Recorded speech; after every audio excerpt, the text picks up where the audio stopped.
really like twisted.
It's time for high school football, presented by Sarshone Auto Group on Q92 and the Q92 Sports Network. The best Stark County football is heard right here all season long. Whether you're in a car, at home, or on the go, the action is live on Q92 and streaming on the Q92 Facebook page, X, and our YouTube channel. Now, let's take you live to the stadium and our broadcast team for tonight's kickoff on Q92 and the Q92 Sports Network. Here they go! Touchdown!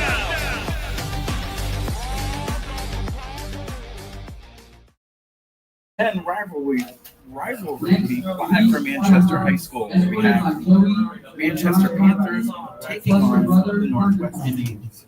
Northwest Indians come into Week 10, 5-3 and 4-1 in the pack. The Week 10 win, they'll give Northwest share of the Pac 7 title.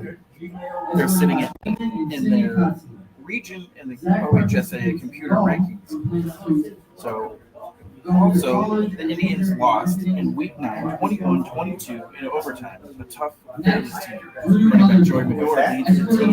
Their Northwest offense this season with 759 rushing yards, 107 receiving yards, and 6 touchdowns.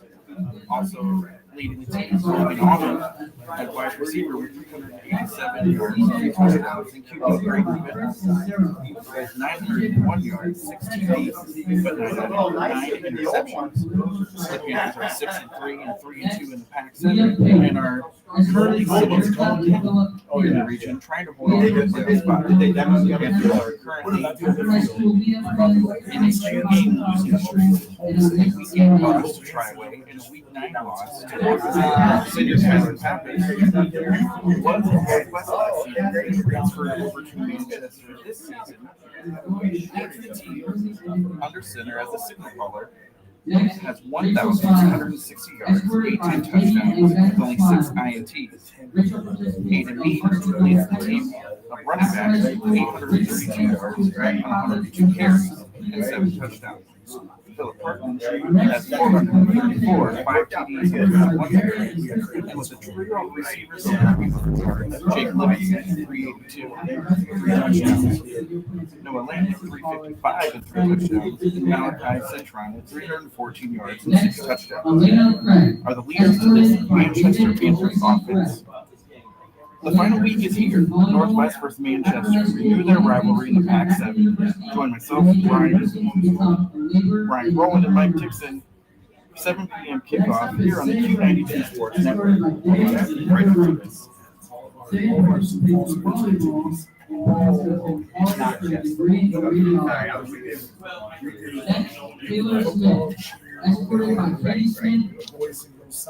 It's like your first time, right?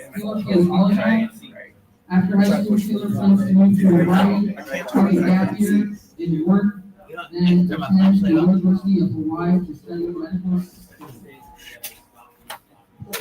Our final senior to recognize is Avery Wayman, escorted by Adam Wayman and Lisa Wayman. Avery participates in volleyball and will attend Kent State Youth Start to go to education. Let's have a round of applause for all of our fall 2026 seniors. Great job, guys. Cheers, that was really good. All right, let's slide this over. Give Mr. Dees his chair back. All right, good job, good job. Really good job. Here at school. Good job when you're done. Thank you, gentlemen, for your hospitality. Always a pleasure to see you out there.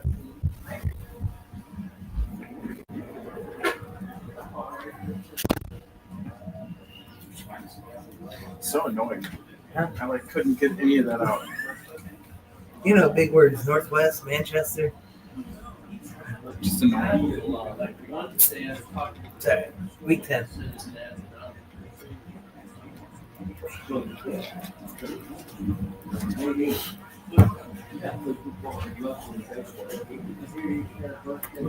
Absolutely, that is awesome. I was talking to her, and I said, yeah, Elizabeth. I said, what day was she born? She said, Pete, what day was she born? She goes, Monday.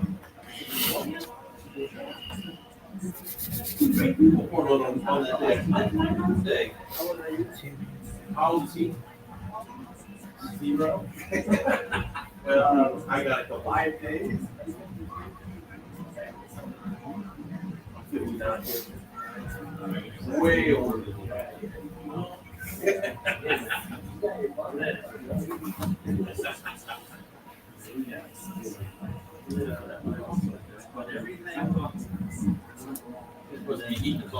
Everybody eating? Is that why it's quiet? Yeah. Sure. Hey, there he is. Oh, that's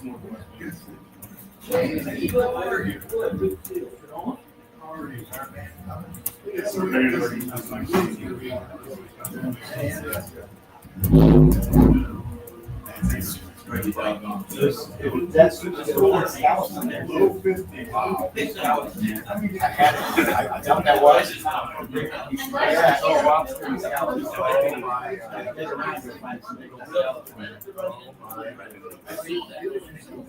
Yeah,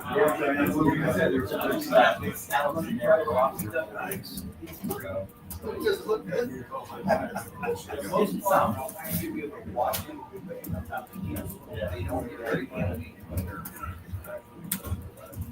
Oh, man. They're not kids, Dan.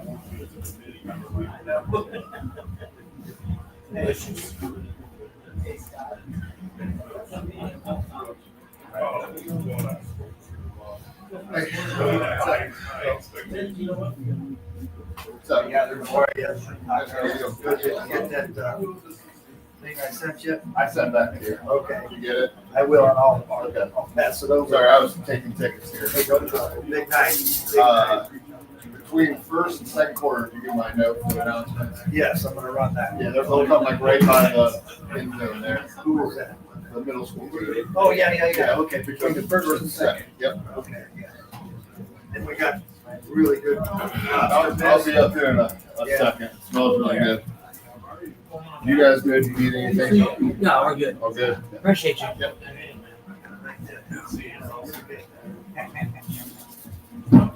Good. Good. Yeah, yes. I'll be fine. Got it. I put a table out this way. Oh, well. He's gonna go with I mean, like outside. I can turn it inside out. I don't know what I kicked out, but I did. No, you're good. You only one shirt? Yeah, sorry.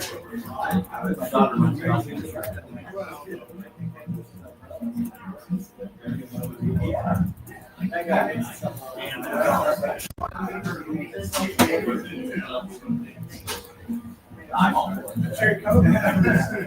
Yeah. Whatever, no, we're eating out to the best up here. So I don't want to left. Okay. So that's the open. Hopefully, I heard you say that might just. Half of the people, when you see stands, you're really very, that's where I would ask, half of the people were like, You stayed that I never lived in, but it's.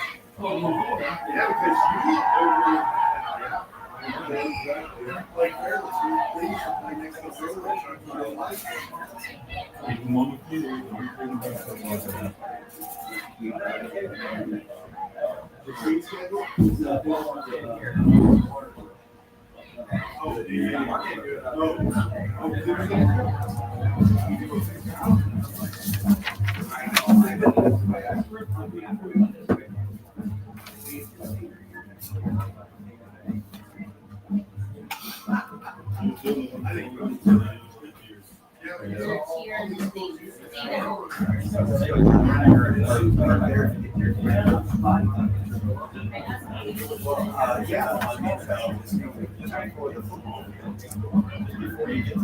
right there, make a lap and park there.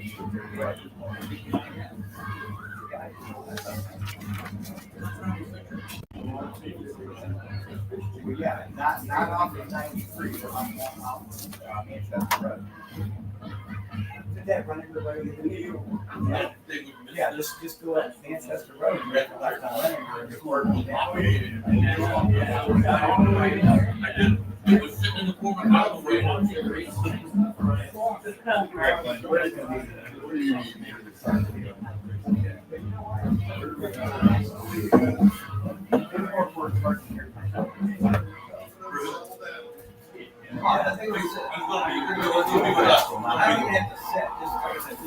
You're behind me. Everything else is good. All right.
That's what I call it.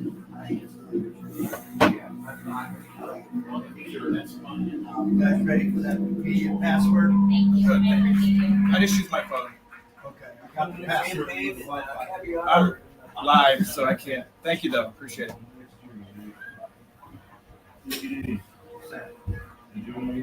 Yeah.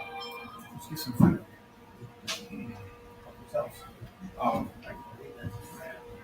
Time to work, huh?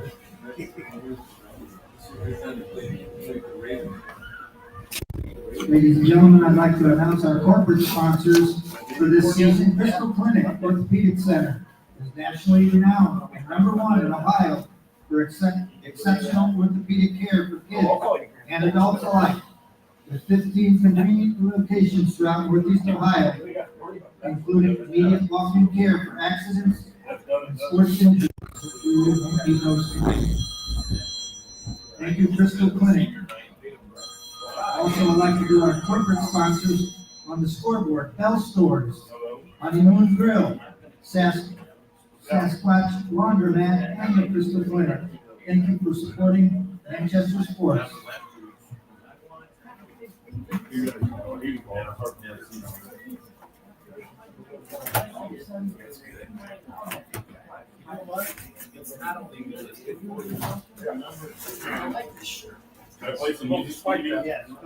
Spike, I think there's a shirt for you up around here someplace. Yeah. Yeah.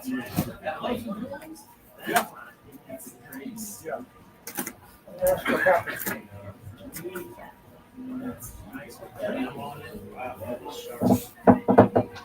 But there's definitely one for you.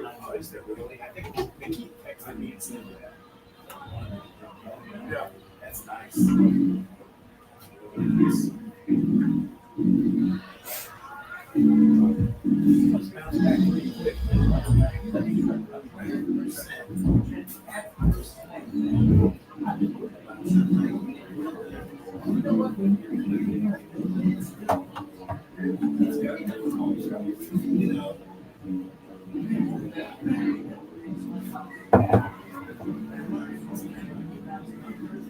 Yeah, so that's the just the section there over to there. So get more people.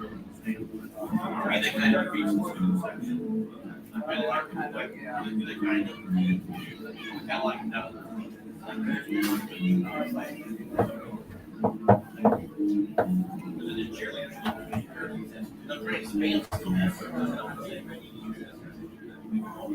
I'm thinking,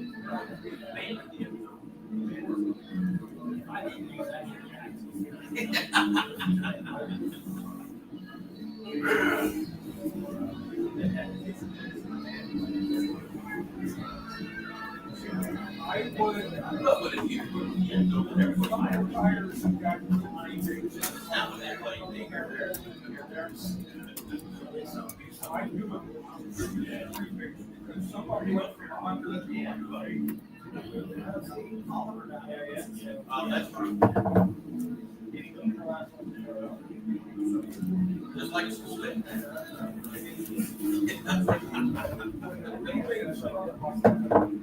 I know it's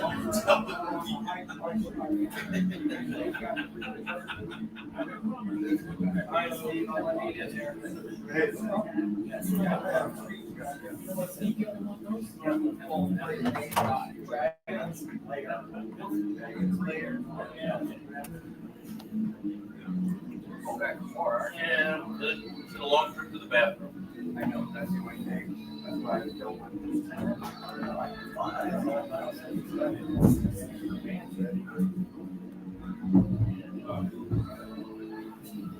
it's fun, isn't it?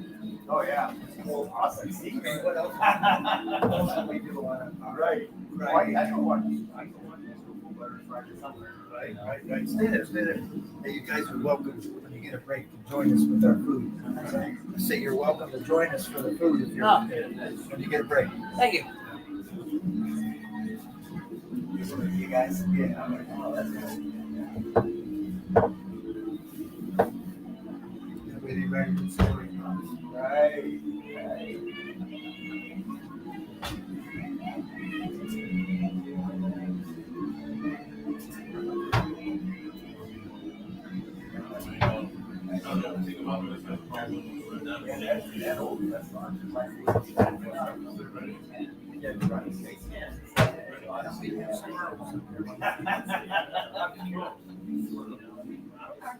Oh, I believe it.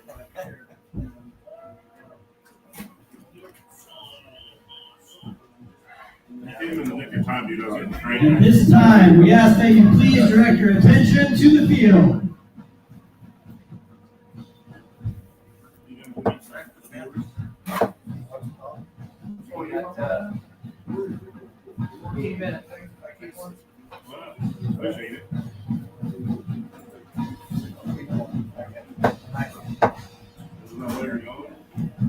Ladies and gentlemen, it's the 2025 Manchester High School Panther Marching Band.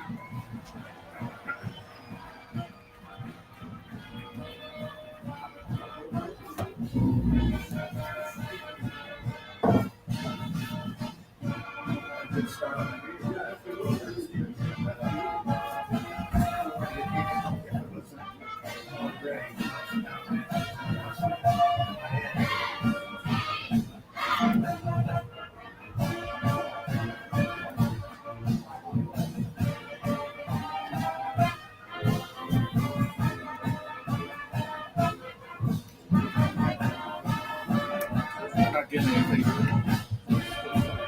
The whole pregame is they've only heard when I talk. I'm going to have to try to, if we can get it working, I'm going to have to try to replay all those initials. It's fun. I don't know why. I haven't done anything different.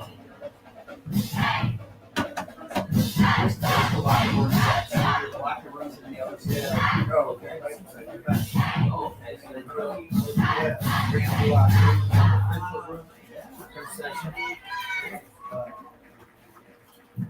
At this time, we ask that all in attendance please rise for the playing of the Manchester High School alma mater.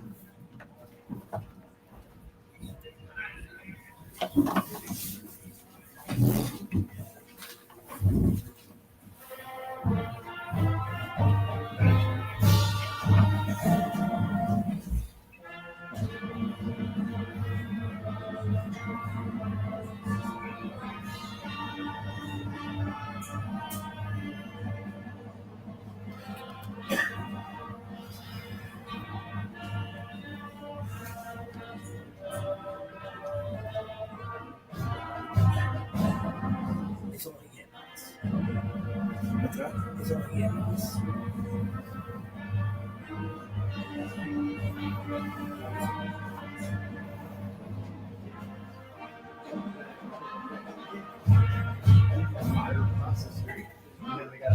Oh, okay.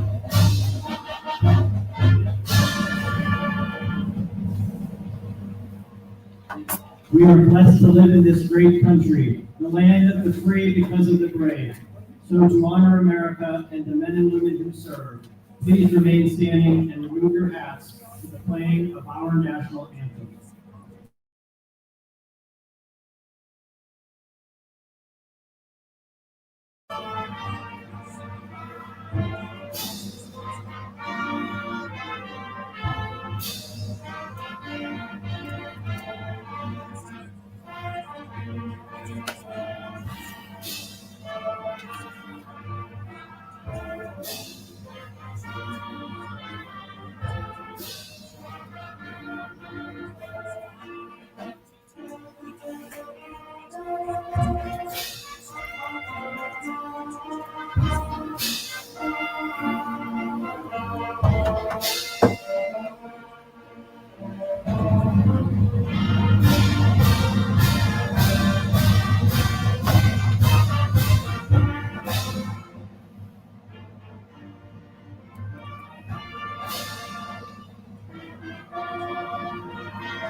We're 18 now.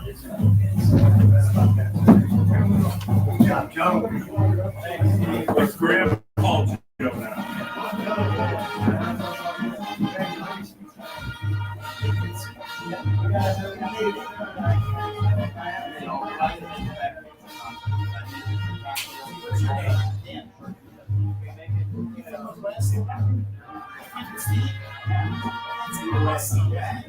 You say your last name?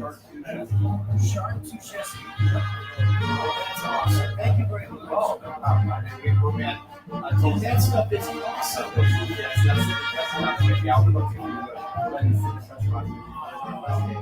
My buddy of mine makes stuff, but he's a great show. I don't know. I know you make stuff like that. He has some food that he wants it, but I don't want it. Really? You made that. Yeah. You a chef? No. I cook a lot. I do a lot of products. I like all the fundraisers. Do you really? You have someone that's playing tonight or the band? To be honest with you, I know the path is getting better than I do any of the Northwest this year. Oh, you're from the town? Well, I know Christine. Was that? No, the grandpa is Les Becker. Christine's dad. Yeah. Yeah, the one who. Yes. Yeah. I saw you in the Northwest, you're gone. Yeah. Oh, that's awesome. Yeah. Your first name is Dan. Right. Yeah. You're asking, I'm asking for Matt to know that's what I'm saying. Right. I'm just calling you Dan. Right. Thank you very much.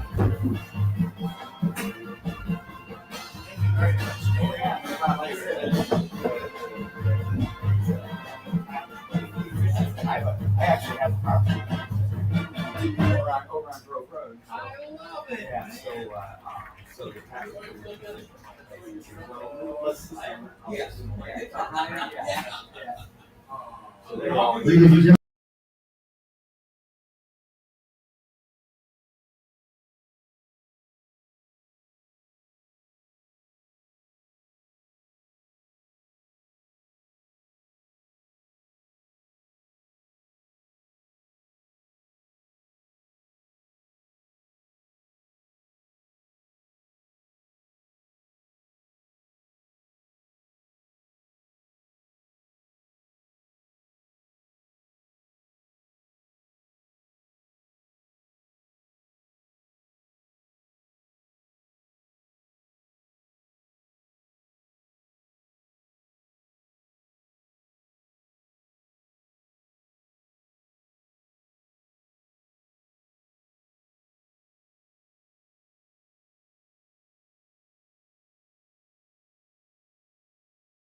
Also,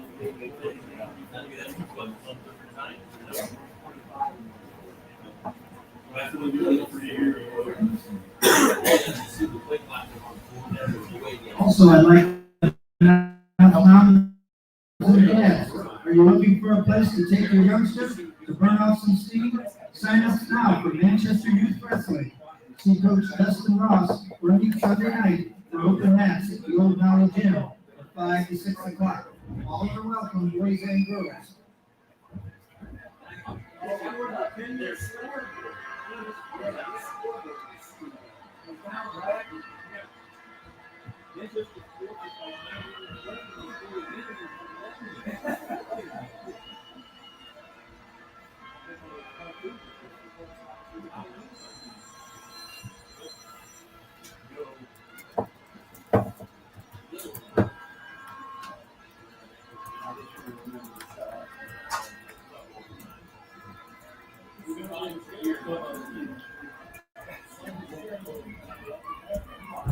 Manchester, welcome to Northwest Indiana.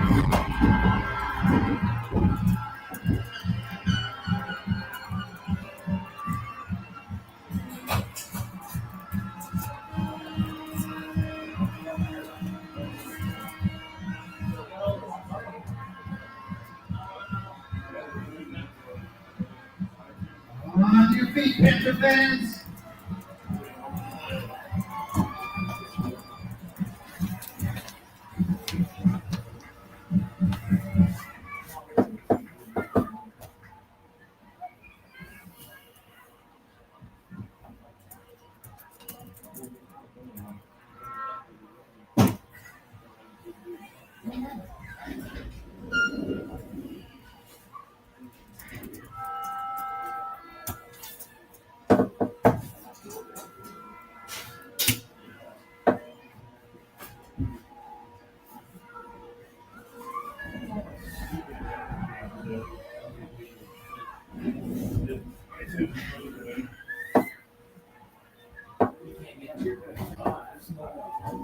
Oh, shit. Here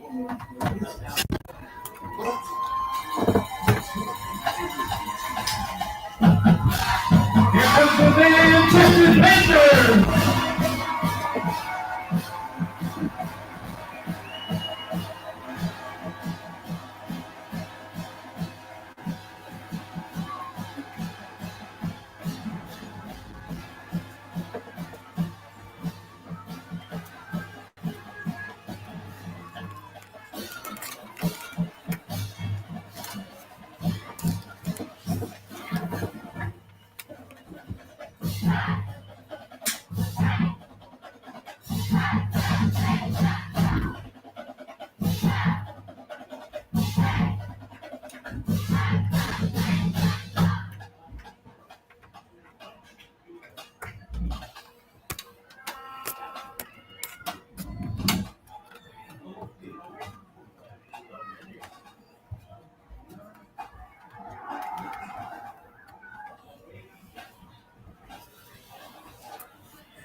We're receiving the ball. Hey, you're all set for the third quarter. Whatever you got, boss. I'm on you. Let's go. Able to do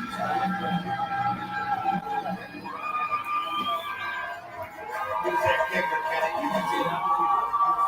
2, 21, 24. Yes. check.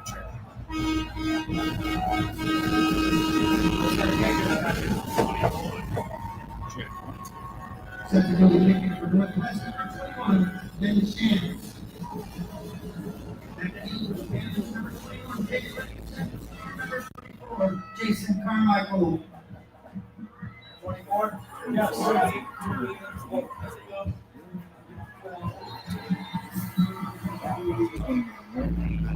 24, Jason Carmichael. With the return for the Panthers, brought down by number 15, Alex Mashler. 18-yard return. An 18-yard return for the Panthers. First and 10 on the 28, 29.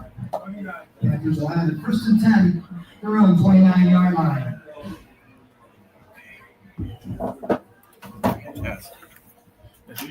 Meeting card.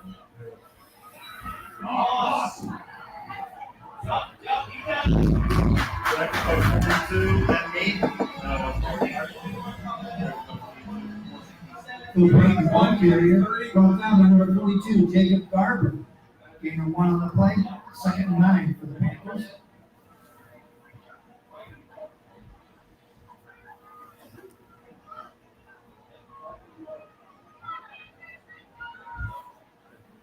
Always a tailback, right?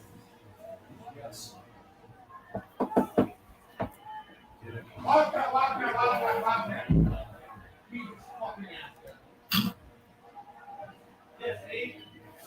Yes! Yes! Yes! 8 on the tackle. Excited. Park the ball carrier over the right side, brought down by number 8, Ty Lipkins. Gain of 1 on the play.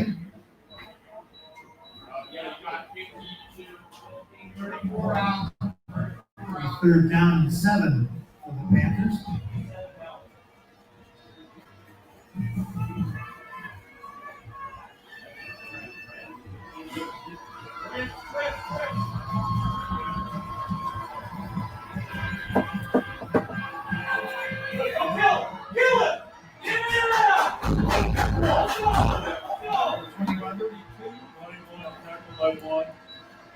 Emphasis pass complete to number 21, Jake Livingston. Brought down by number 1, Devin Simon. That'll bring up 4th down for the Panthers. Back to do the kicking, number 12, Hayden Higgins.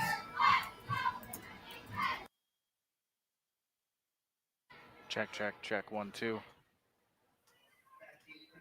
Number 6, Logan Alvin. Check 1, 2.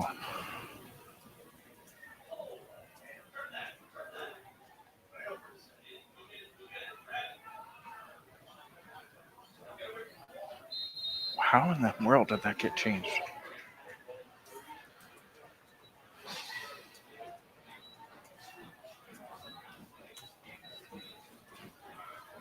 First and 10 on their own 30-yard line.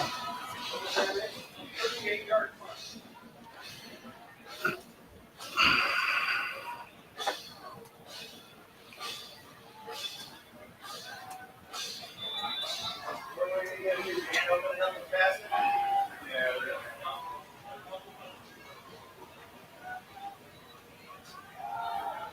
All right, whenever you're ready.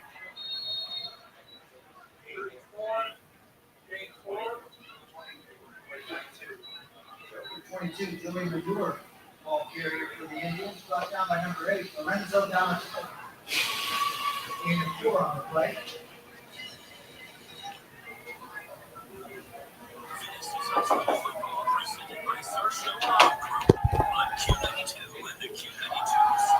Why are you not working?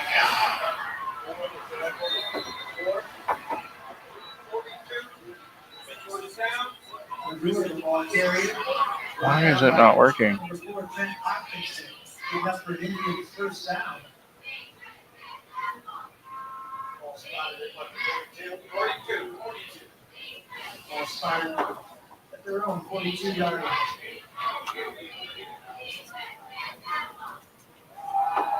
Two.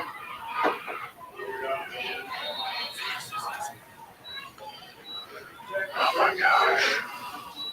Madure, the ball carrier over the right side, brought down by number 4, Trent Hopkinson. Gain of 5 on the play. Check, check, check.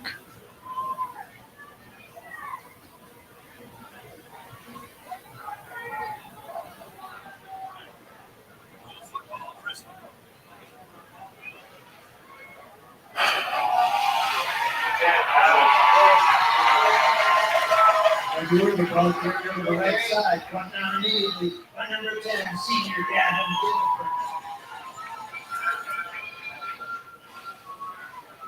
Bring up third down for the Indians. 3rd and 5.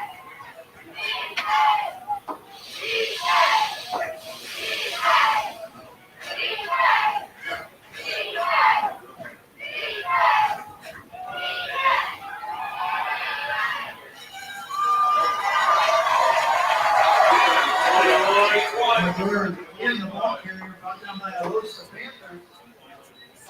Led by number 21, Jake Livingston, and number 25, senior Merrick Baker. Bring up 4th down for the Indians. Number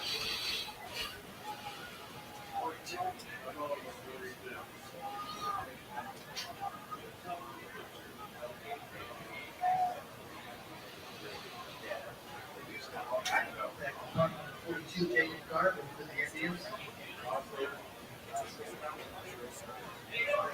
Panthers 0-0 in Hospital.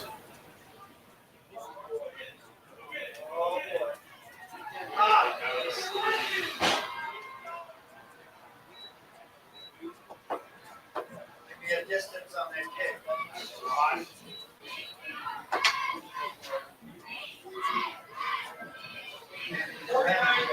1st and 10 after that 49-yard punt. 1st and 10, ball spotted at their own 3-yard line.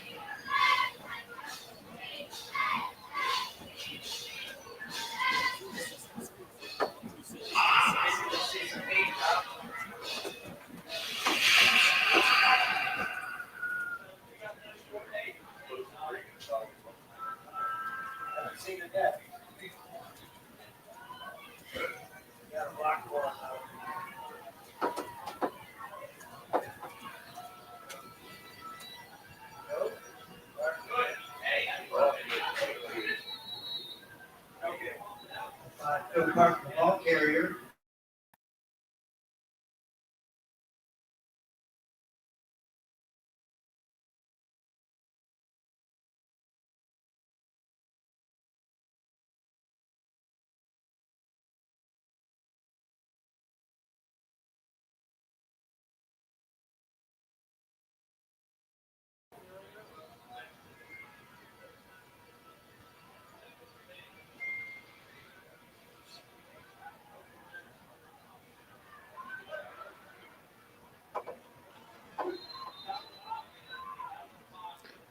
Check 1, 2. Incomplete on the play. That'll bring up 3rd down.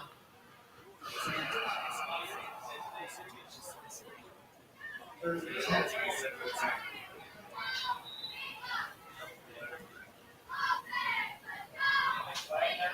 Penalty marker on the field.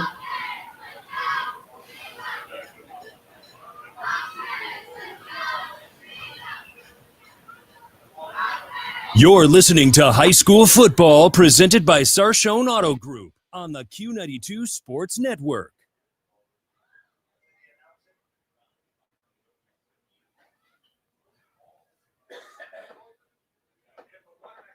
Intentional grounding against the Panthers. Stops the ball back at the 1.5-yard line. You're listening to High School Football presented by Sarshone Auto Group on the Q92 Sports Network.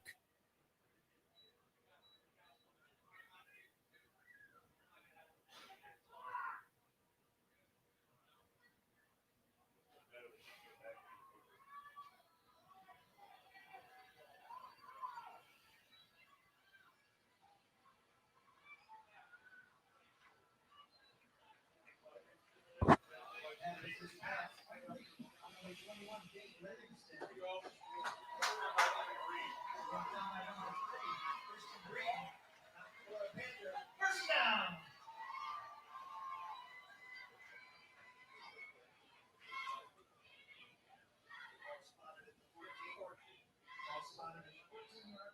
Check 1, 2.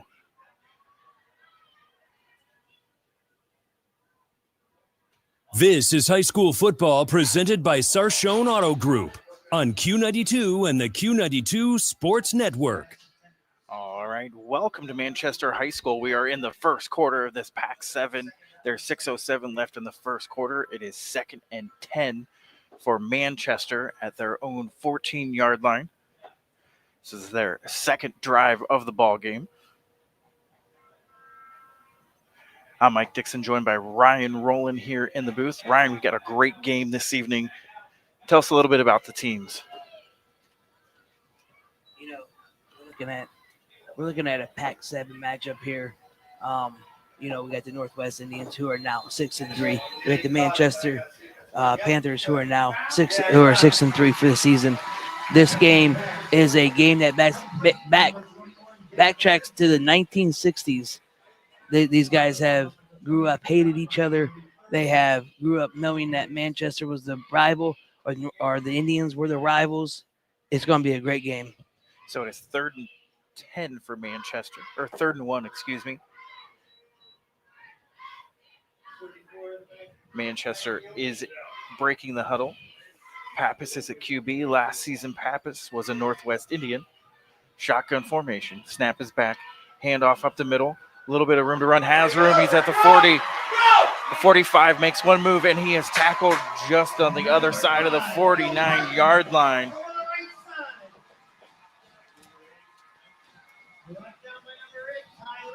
Ty Lipkins there on the tackle for Northwest.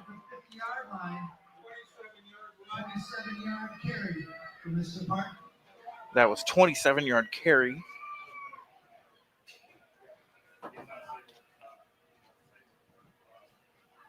I believe that was Ty Parton on the carry there. So that brings up 1st and 10 ball on Northwest 49-yard line. Shotgun formation for Pappas. Parton to his right. Handoff to Parton to the left. Trying to get to the outside. Has a little bit of room to run. He is at the 40, the 30, the 20, the 10, 5, and he has gone all the way into the end zone. Touchdown, Manchester. So Manchester strikes first here in the first quarter with 5:01 left. You know, Mike, what a great offense drive they had here. They were pinned up on their 1 yard line. They had intentional grounding, which moved them to the half-inch line, and they just three big plays later, right down to the house to score. So Manchester will now attempt the extra point.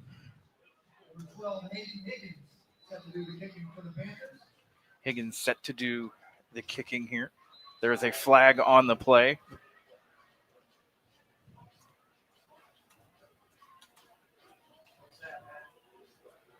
Too many men on the field for Manchester.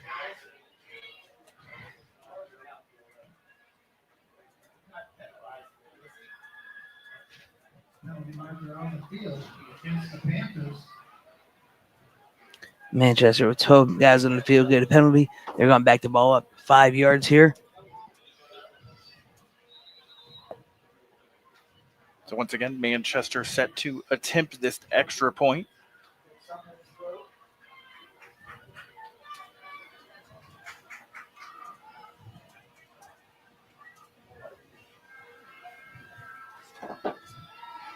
Snap is back. Difficult on the hold, and the extra point is missed. So a bad snap and a bad hold, and that is a missed extra point, but that gets Manchester on the board for the first time this half. So we're going to step aside. We'll be right back after this.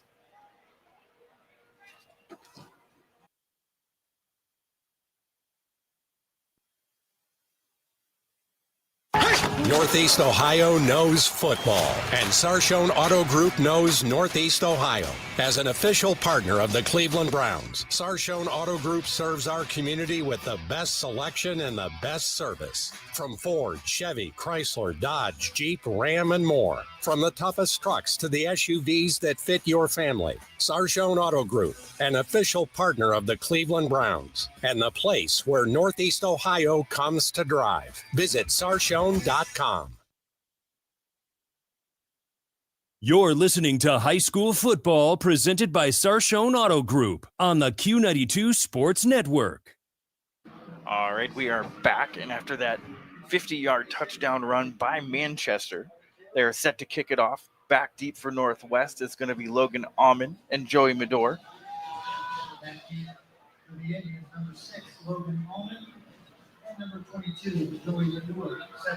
You know, this is Joey Medor's second week being back there, other than Abe Azaris. So Manchester's got it teed up, ready to kick it off. They're going from right to left.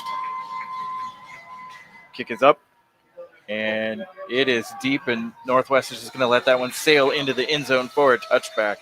So the Northwest offense comes out for their second drive of the evening. Is Braden Venables and company coming out for the Indians? Yeah, you know, Mike, that first drive for these guys, Manchester did a really great job on defense, zoning in on Joey Medor. You know, John DeMarco talked about pregame about how it is week 10 and there's nothing to hide. Is this who can play the best football? And right now they're locked in, loaded on Joey Medor. So it's time to get these other Indians involved. So Northwest comes out in that heavy formation. Snap is back. Hand off to Joey Medor. Up the middle, has a little bit of room to run, and he gets about 7 on the carry.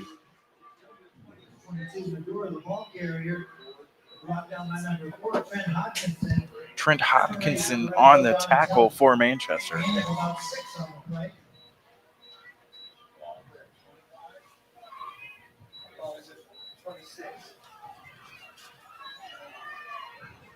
So ball is at the 26-yard line, 4:32 left in the first quarter.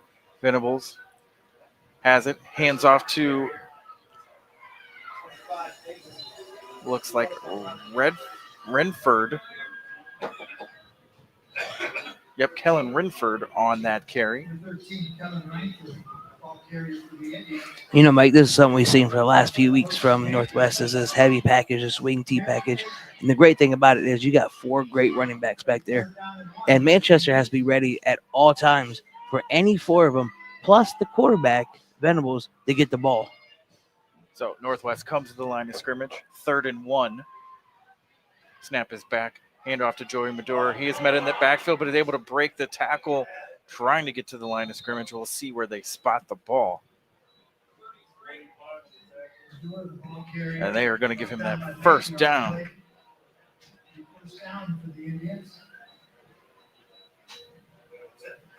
So that was a 1-yard gain, just enough for the first down by Joey Medor.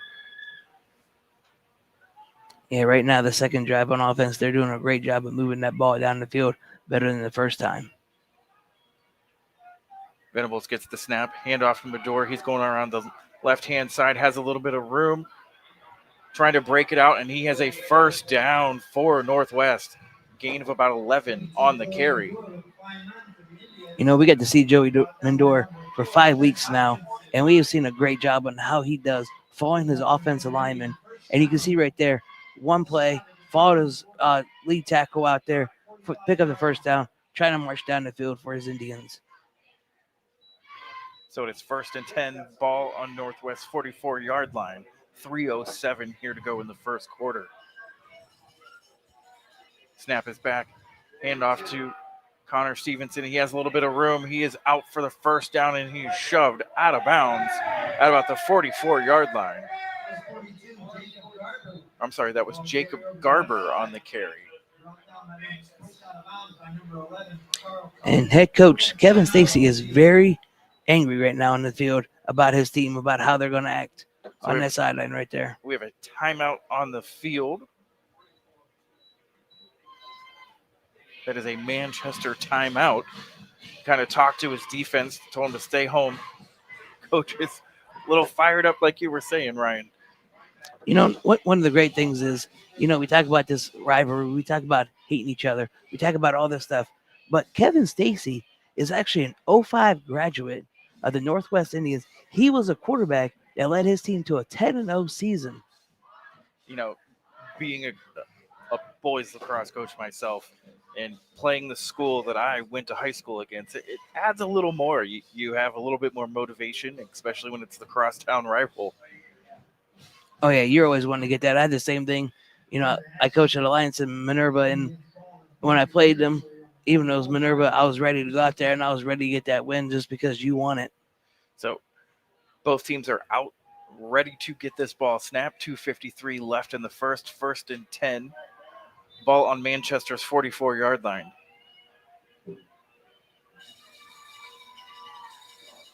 Snap is back. Hand off to Medor. He is wrapped up and brought down just before the line of scrimmage.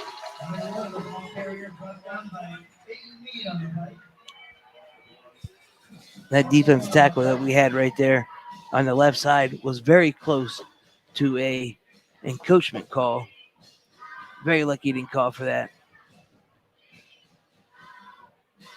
It is now 2nd and 12.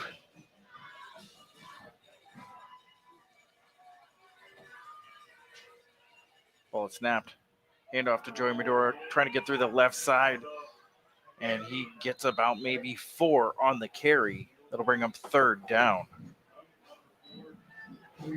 Mike, I'm looking at this Manchester defense, and they're keying in on the run, but they got to watch themselves because on the left side of the field here, we have Logan Allman, and his DB is playing 10 to 15 yards back from him. That could be very dangerous if they decide to throw it out to a bubble pass. Most definitely. Quick score update. Lake 3, Green nothing. Lake hitting a 23-yard field goal.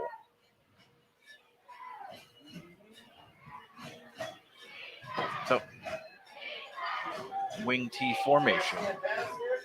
Snap is back. Hand off to Joey Medora around the right-hand side. He's looking for room to run, and there's nowhere to go. He is wrapped up after about a 1-yard gain. That'll bring up 4th and 6.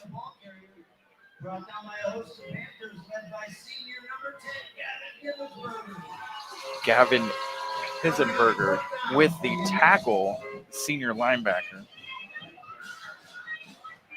It's one of the things about having a running team is, that first quarter, you're filling it out. You're trying to get there. You're trying to wear that defense down. But later in the game, stick to it. Stick to the game plan because it will work out for your advantage. So it is 4th and 6. Northwest has their offense out on the field. Snap is back. Fakes the handoff. Rolling out to the left, looking to throw, and he overthrows his intended receiver.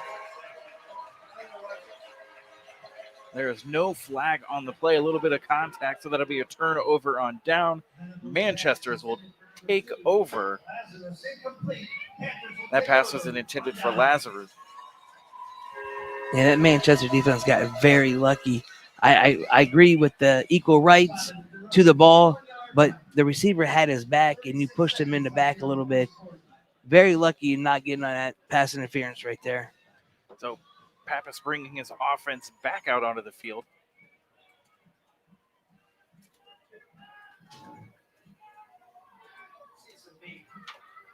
I formation lining up under center. Snap is back. Hand off to number 5. Number 5 kicking it outside. Breaks one tackle, breaks another. There's a flag on the field, though, and he is pushed out of bounds at about the 40-yard line. That flag is in the area of holding, and it is holding against Manchester. So that nice run by number 5 will be brought back. Parton having a great game this evening. Yeah, Parton's doing a great job of putting the team on his back and trying to put them in good position to score and good position to win this game. Unfortunately, though, you got to watch that offensive line. Sometimes when you think you're winning that battle, you got to watch where you see where your hands are. So there's 26 seconds left. It's going to be 1st and 20 for the Panthers. Ball at their own 31-yard line.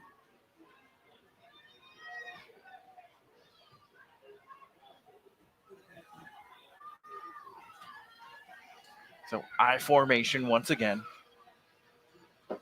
Snap is back.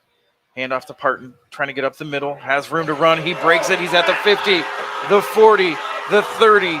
Almond in pursuit, 20, 10, 5, and it is touchdown Manchester. Beautiful job by that offensive line of the Panthers.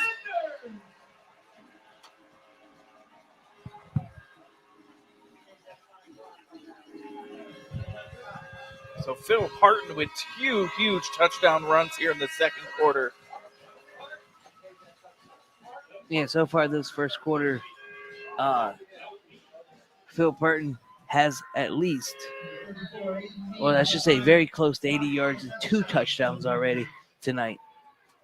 So Manchester out to, I think they're going to talk it over and maybe go for 2 here, Ryan. Yeah, I think they're going to go for 2. I think they're going to try to go at 14 because they know that they can't leave they can't leave behind points, especially playing this Northwest team. They got to score as many times as they can and make sure they get 7s every time. So Pappas brings his offense back out onto the field, going for this 2-point conversion, shotgun formation. Snap is back, fakes the handoff, has a receiver, and it is caught for the 2-point conversion. Reception caught by number 15 for the Panthers. Noah Lance able to bring that reception in to make the score 14-0 Manchester here in the second quarter.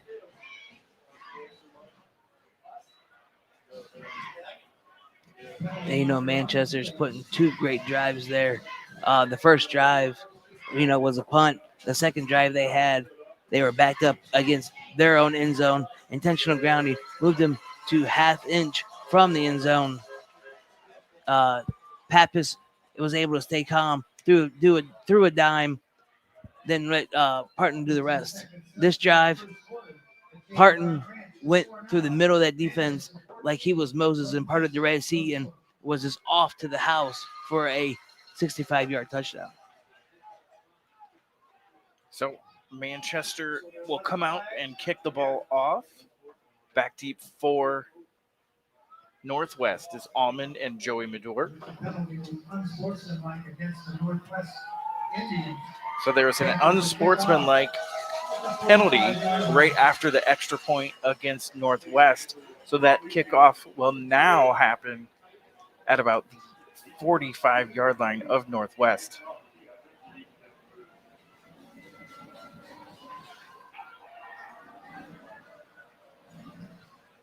So once again, back deep is Joey Medor and Logan Almond. Higgins set to kick this one off. Be a great time to squib it, Ryan. Though, I would kick it deep and let him go the distance. And you don't want to get that touchback, though. And there it goes. Touchback out of the back of the end zone. Northwest will take over possession here with 13 seconds left in the first quarter. They will take over at their own 20-yard line. This is the Indians' third time coming out on offense. The first time was a quick 3-and-out. Wrapping up Joey Medor quickly was the Panthers, forcing a punt. The last one was a turnover on downs at that midfield. So let's see what they do here. So it's first down, pistol formation. 3 wideouts to Venables left. Snap is back. Fakes the handoff, going to roll out. Has Almond in the flats. Almond trying to make a move, and he is shoved out of bounds at about the 25-yard line.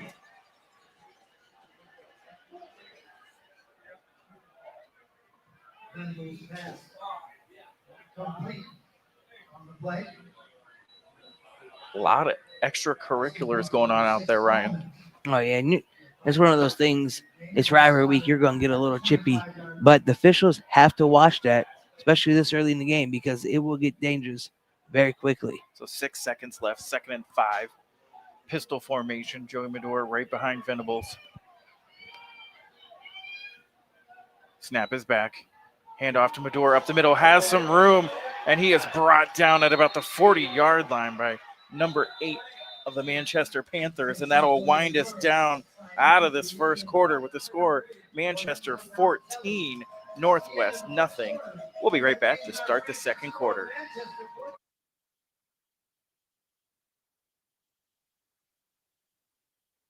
Looking for unique, handcrafted treasures? Come explore Cozy Cottage Market, a locally owned gem in Canal Fulton with 34 amazing local vendors. You'll find everything from bath and body products, home decor, and chocolates to local honey, hot sauces, and seasonings. Join us for our monthly outdoor markets full of community charm and one-of-a-kind finds. We're at 919 Cherry Street East in Heritage Square, just 2 doors down from Don Brand's Pizza. Cozy Cottage Market Shop. Support local and love what you find.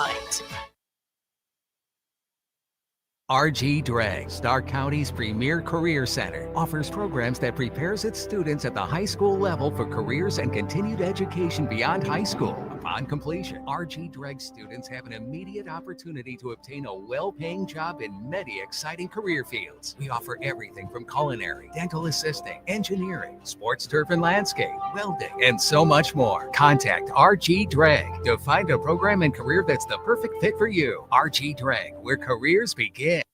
All right, we start the second quarter. Northwest has the ball handoff, fakes the handoff to Joey Medora, swings to the flats to Almond. Almond's up to the 50, 45, and he is shoved out of bounds at about the 47-yard line.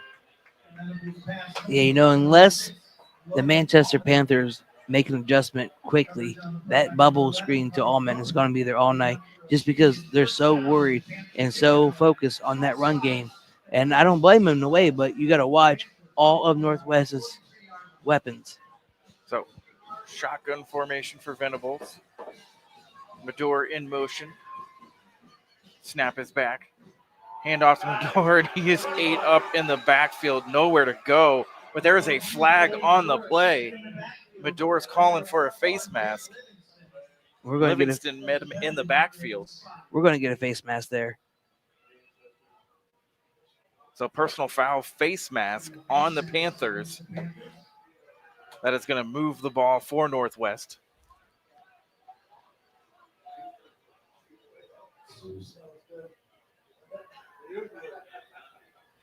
So that'll be a automatic first down for Northwest on that 15-yard penalty. So it'll be 1st and 10, ball on Manchester's 28-yard line. I wasn't able to see how aggressive the face mask was, but just remember there are 2 face mask penalties, one a 10-yard, and the more aggressive one is a 15-yarder. So shotgun formation for Venables once again. Medora next to him. Snap is back. Fakes the handoff from Medora. Bubble screen out to Almond. Almond has a little bit of room. Reverses field. He is dancing out there, and he is brought down after about a 3-yard gain. Almost too much dancing out there for Logan Almond. Yeah, I'm going to agree with you right there, Mike. I think there was too much dancing. At some point, you just got to get, the 4 or 5 yards instead of trying to get more. It's still early in the game. There's a whole lot going on. Just get the extra yards and put your team in good positions. And you're down 2 scores. You got to get north and south. So it's 2nd and 7. Northwest breaks the huddle, heads to the line of scrimmage.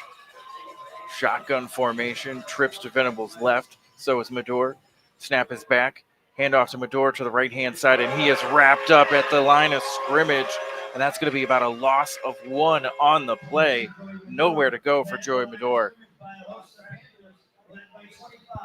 Yeah, something also you don't want to see if you're the Northwest Indians right there on your offensive side is the linebackers are blowing through, killing that offensive line. I've watched now 3 plays in a row. The center has been on the ground for most plays. That's a huge gap to get through, and that's something you don't need in a running game. So it is 3rd and 10 for Northwest. This is the furthest downfield they have been so far. Shotgun formation. Medora in motion. Snap is back, fakes the handoff to Medora. Venables going deep. It is a wobbly pass, but it is caught in the end zone. Nope, he went through his hands. He dropped it. Had it in and out of his hands. Reinford was the intended receiver. Hodgkinson on the coverage for the Panthers, but that ball went right through his hands, Ryan. That's something you don't want to see. It was a beautiful pass. It was right in the numbers, right in the chest plate of your receiver, and it just in and out of the hands. All you had to do was securely tight that baby in there. So Northwest with a big decision here. Are they going to go for it or punt it away? And it looks like Garber will stay on the sidelines. That offense is staying out on the field. Oh, we are going to get a timeout Northwest to talk this over. It is 4th and 10. Manchester with the lead. Big play here for Manchester. We're going to step aside.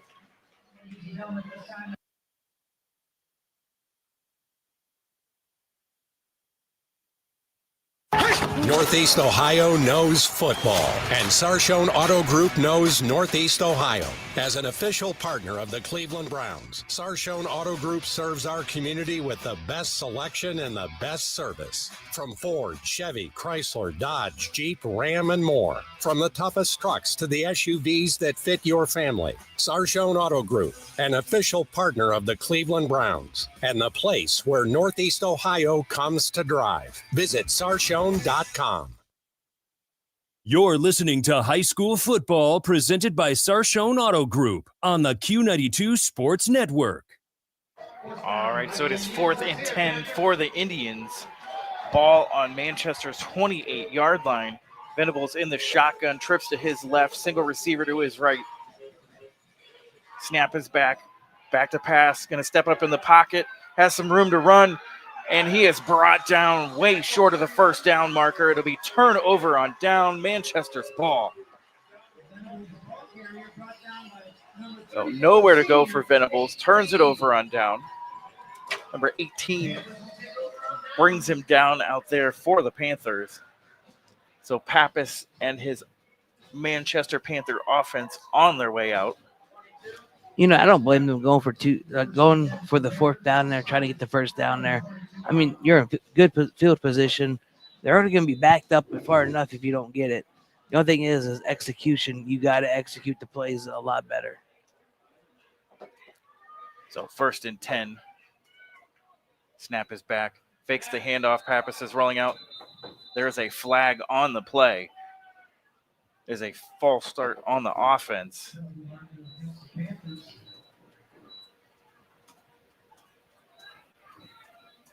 You know, Mike, so far this is 3 penalties for 25 yards for these Manchester Panthers. So Manchester going to try this one again. So it's going to be 1st and 15.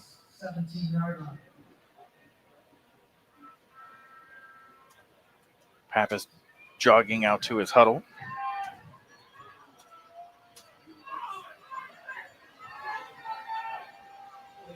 Shotgun formation.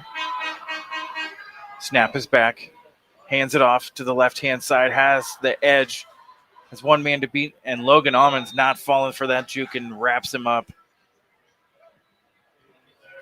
Yeah, Logan Allman's going to be a name you're going to hear a lot on defense, along with John Campbell. Those guys fly to the ball. Those guys are the Eagles. They see the food. They fly to it. They'll get it. So Parton was the ball carrier on that one. The ball started at the 20-yard line of Manchester. Brings up 2nd and 12. Shotgun formation for Pappas. Parton fakes the handoff, rolls out to the right for a pass. Being chased, throws it towards the sideline, and that ball is out of bounds. Pass intended for number 21, Livingston. You know, this official on this sideline for the Manchester Panthers are letting them play ball. These guys are all over each other, both sides of the ball, no matter who's on offense. And in a way, I kind of like it. Just let the boys have fun. It's week 10. It's rivalry. Let's get it. The official on this side of the sidelines, Ryan, actually is a former player of mine. Really? Yes, Kyle Razanovich. So, shotgun formation for Pappas. Snap is back. Blitz is coming. Avoids the blitz. Pass it out to Livingston. Livingston has a little bit of room. Makes one man miss. And he is brought down at about the 30-yard line. Shy of the first down, though. So Simon able to get in there and bring him down. So it is 4th down for Manchester, and they are going to go for it. Watch the dummy play going on 2. Watch that ball. Watch the sticks. So it's about 4th and 2.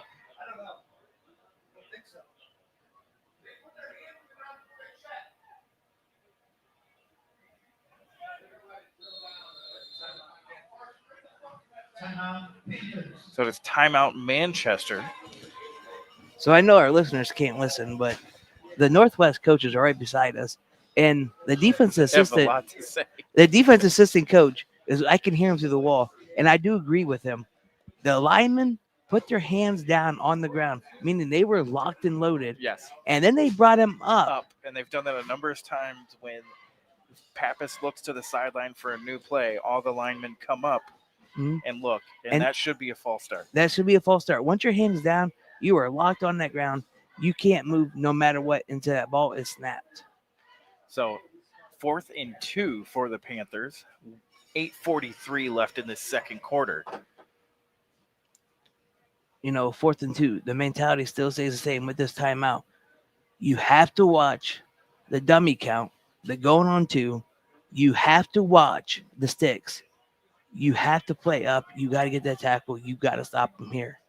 Yeah, and one big thing is that Northwest has not been able to control the edge at all this quarter. Yeah, Manchester's been playing pretty much what I call backyard football, which you get to the edge, you get your fastest guy out there, he's clear to the house. So Manchester out to punt. Back deep is Logan Almond for the Indians. Higgins set the punt. Snap is back. Snapped a little low. Higgins able to get the punt off. It is a nice punt. Logan Almond's going to get it at the 30-yard line. He is up to the 40, 45-yard line and is pushed out of bounds at midfield,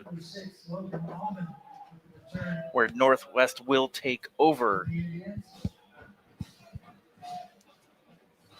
This will be Northwest's 4th offensive drive this half. We have a punt, a turnover on downs, and now this current drive. Now, this current drive is, if you stay in that same package that they were still in, with that heavy package with your 4 running backs, watch out for Ty Lipkins, because the closest guy to him is 15 yards back. So it is shotgun formation. Medor to his left. Snap is back.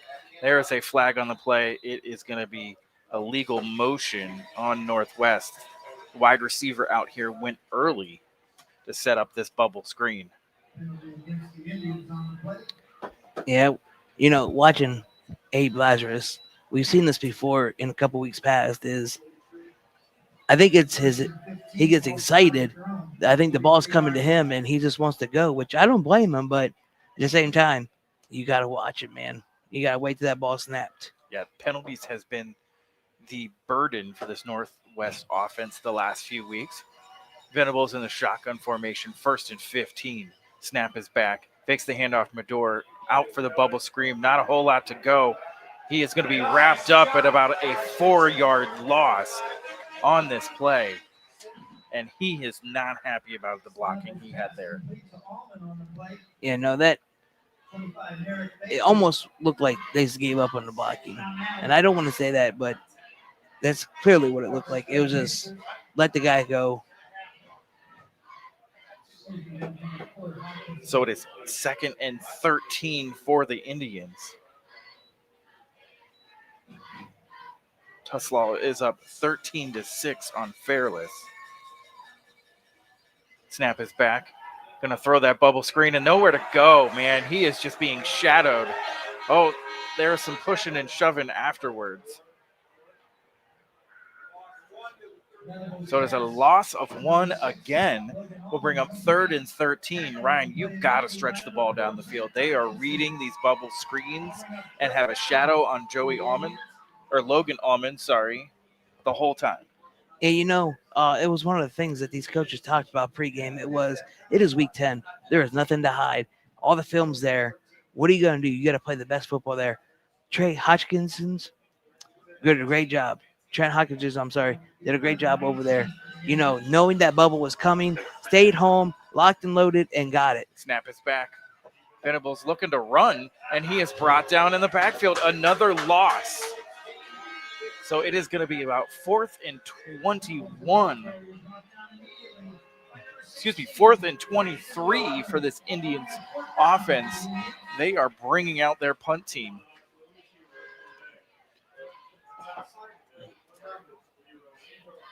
Zero was there to make the tackle for the Panthers. Hostetler once again. You know, Mike, I'm starting to realize there in Pac-7, there's a lot of repeating last names. There are quite a few. So Singleton is back deep. Snap is back. Punt is off. It's end over end. Going to hit the ground and roll. And it is going to stop about the 21-yard line of Manchester, where they will take over. 5:58 left to go here in the first half. You know, this will be Manchester's 5th time coming out on offense this half. We have a punt. We got a long touchdown run by Patton. The extra point was no good. Then we had another long series drive, 7 plays, 80 yards for a touchdown and a 2-point conversions, and then a punt. So Pappas brings his offense back out. Snap is back. Fakes the handoff. Going to throw it on a slant, and it is caught for about a 5-yard reception.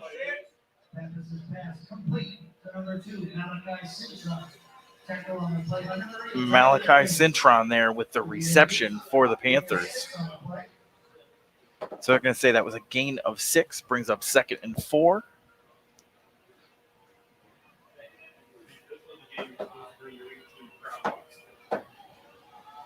Manchester lining up the I formation. Snap is back, hand off to the up back, and he is met at the line of scrimmage by number 34, Connor Stevenson.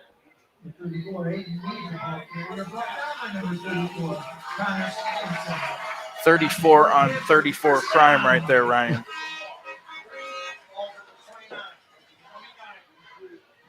Yeah, unfortunately, when you're the Northwest defense, you want to make sure you tackle them backwards and make sure they don't get no gains there. But so it's 1st and 10. Manchester comes to the line of scrimmage. Shotgun formation.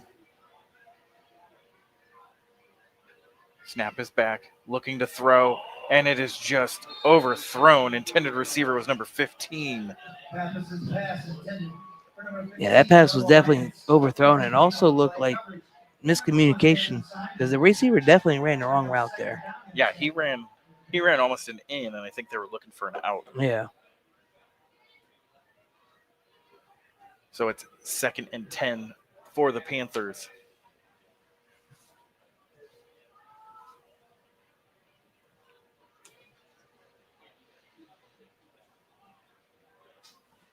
Pappas shotgun formation. Running back to his right. Snap is back. Hands it off. Number 5 trying to get to the outside, and he has a little bit of room, but gets about 3 on the carry. Parton. Connor Stevenson able to get that tackle. So it's 3rd and 6 here for the Panthers. 4:18 left to go here in the half.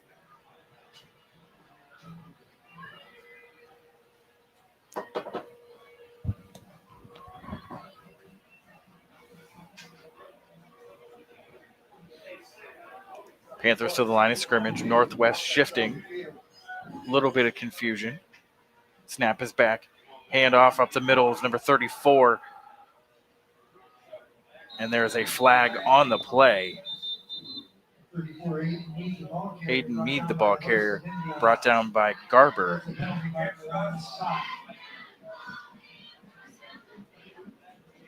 See what our penalty is here.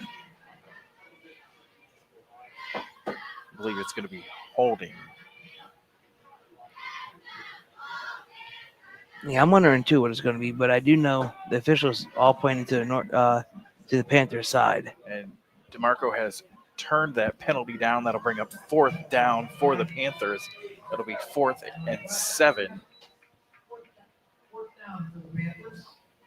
I don't blame him right there. I would have turned that down too. I would want to get the ball again. So Logan Almond back deep for the Indians.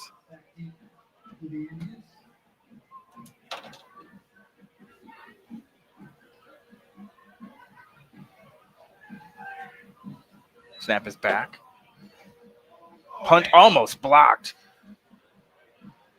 It's going to be a short punt, but take a nice Manchester roll. And it's going to be down at about the 27-yard line, where the Northwest Indians will take over with 3:35 left to go. Another score update, Fairless 14, Tuslaw 13, with 4:40 left to go in the first half over there. Lake 17, Green 7. 2 quick touchdowns by Lake, one by Quire, one by Matson. So Indian shotgun formation, Almond in motion.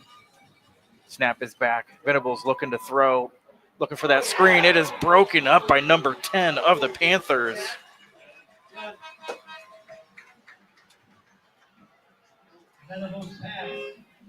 Ginsberger.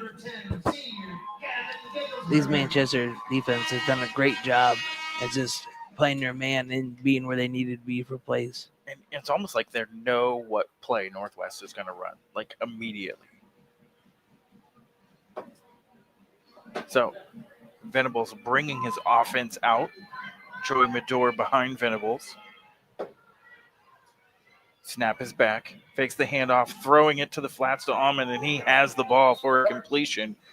Gain of about 6 on the reception.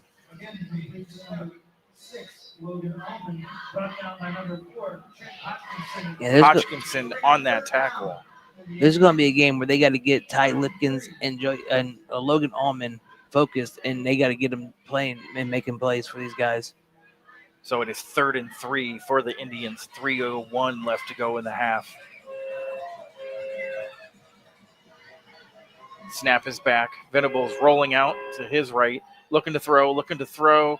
Trying to get it to Almond, and it is through his hands, incomplete. And that'll bring up 4th and 3 for the Indians. You know, lots of contact on this Manchester sidelines going upfield when either team is going out for a pass on this side. You know, a lot will argue and a lot will be mad about the contact and about all that going on. But the one thing I'd like to see is the officials are definitely keeping it even, not calling it for either teams, letting these guys play. So snap is back, low snap. Northwest able to get the punt off. Ball is going to hit and roll, take a Northwest bounce. And it is going to roll. And they're going to down it on the 5-yard line. That ball hit at about the 29-yard line and rolled all the way down to the 5 is where Manchester will take over with 2:37 left to go in this half. If you're Northwest here, Ryan, you really need a big stop. Yeah, you got to. This we got. You need your 11 flying to the ball.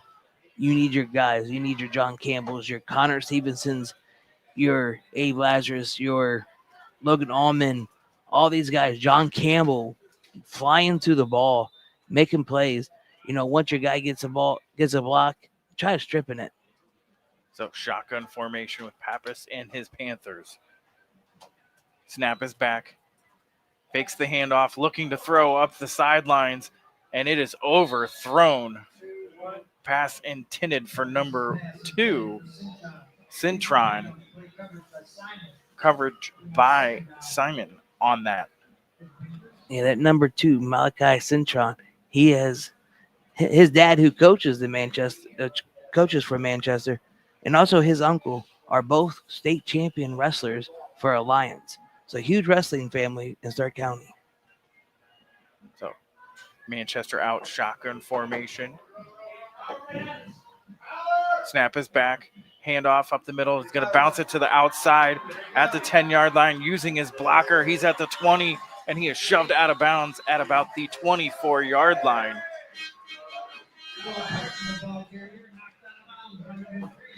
Phil Parton again racking up some nice yards here, Ryan, in this second quarter, and that's a Panther first down.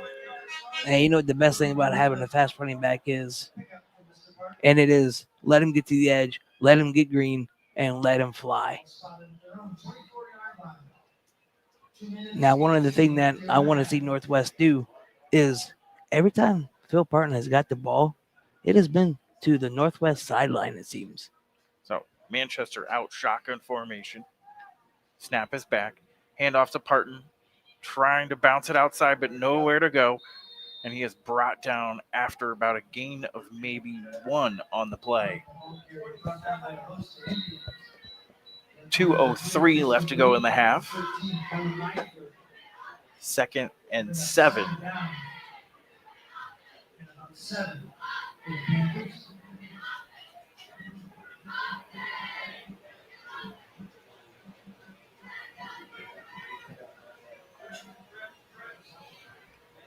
Manchester breaks the huddle. Oh, we got trips out here. Trips to their sideline. Closest to us. Snap is back. Fakes the handoff to Parton. Has a man down the seam, but doesn't see him. He is rolling out, trying to throw for the sidelines, and throws it away. Pass intended for number 21. Livingston. Yeah, Jake Livingston, you know, a senior here, 5'10", 190 pounds, and I want to say that 190 pounds is solid muscle. That dude looked like a brick house down there. So 1:29 left to go in the half. 3rd and 7, ball on the 27-yard line for Manchester. Shotgun formation.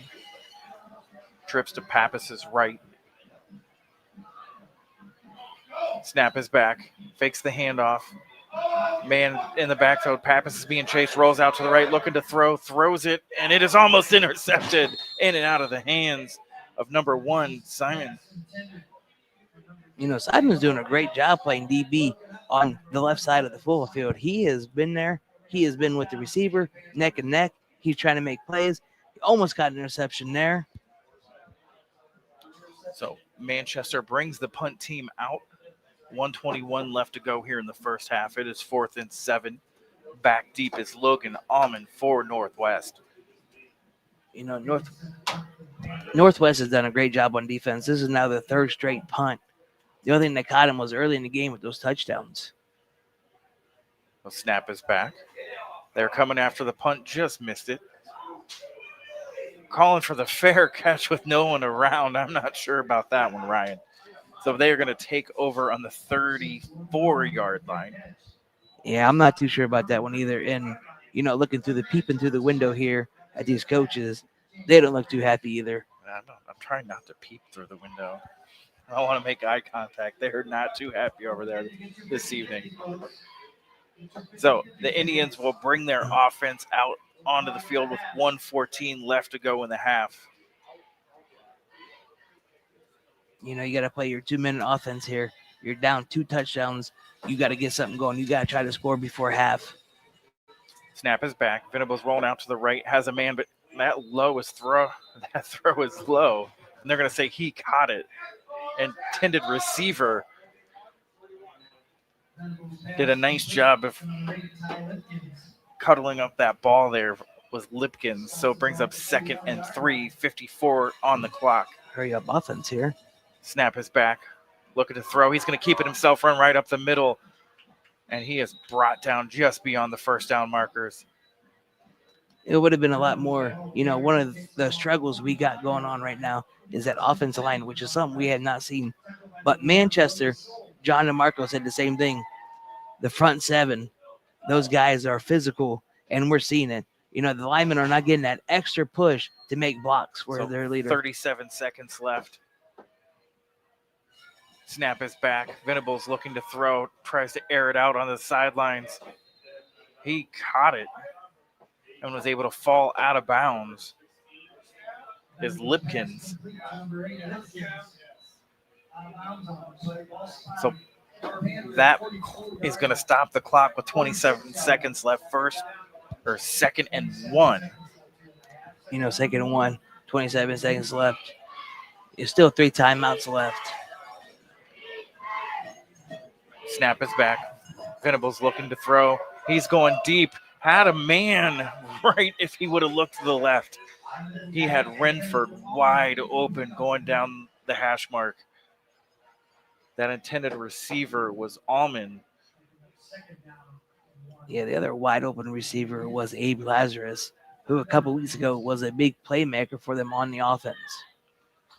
So it is 3rd and 1, 21 seconds left to go here for Northwest, trying to get down the field and get on the board here before halftime. In a sense, I would almost want to have Joey Medora here run up the ball, get the first down, call a timeout, get a little breather, and just relax a little bit.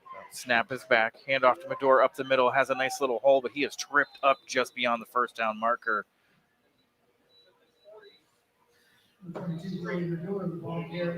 And it is timeout Northwest here with 17 seconds left to go. So both teams are going to talk things over, Ryan. This is a big drive, I think, for Northwest right here. They haven't had much momentum offensively. It'd be nice to get some, go into halftime, and get the ball back coming out of halftime since they deferred at the coin toss. Yeah, you definitely want to get rolling.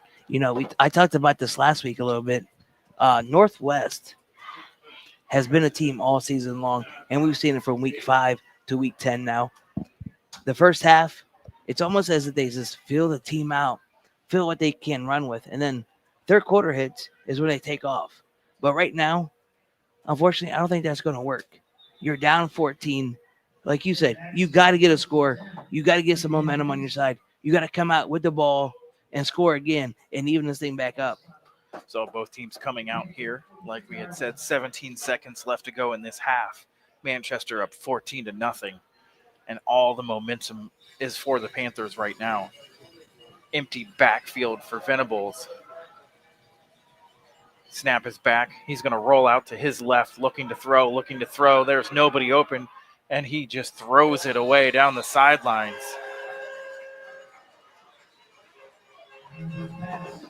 So that is an incomplete pass. Yeah, head coach Kevin Stacy's out there trying to figure out if it was intentional grounding, but unluckily there was 2 receivers in that area. They might not have been as close as he wanted, but there was still 2. You had Almond right about the numbers. So it is second down here. 10 seconds left. Venables calling out the play to his offensive line. Almond in motion. Snap is back. Venables looking to throw. Blitz is coming. He's going to be flushed out of the pocket. Looking to throw, and he short hops it out. Intended receiver is number 2, Lazarus. But there is a penalty. Yeah, they were going to get I think there was a little too much contact in the middle of the field to number 12. He was met by a linebacker, and it was a big collision. And I don't know if the ball was going to him or catchable, but I think that's what they're going to call here. So they were called holding against Manchester. I take that back. So that is going to move the ball here for Northwest with 2 seconds left on the clock here in this half.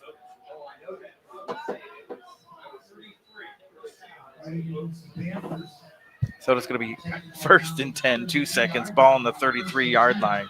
Yeah, if you're Manchester, you're going to want to play prevent. You're going to back everybody up at the goal line. If you're Northwest, you're going to want to sling it and see what you can do. So Northwest is going to call a timeout here.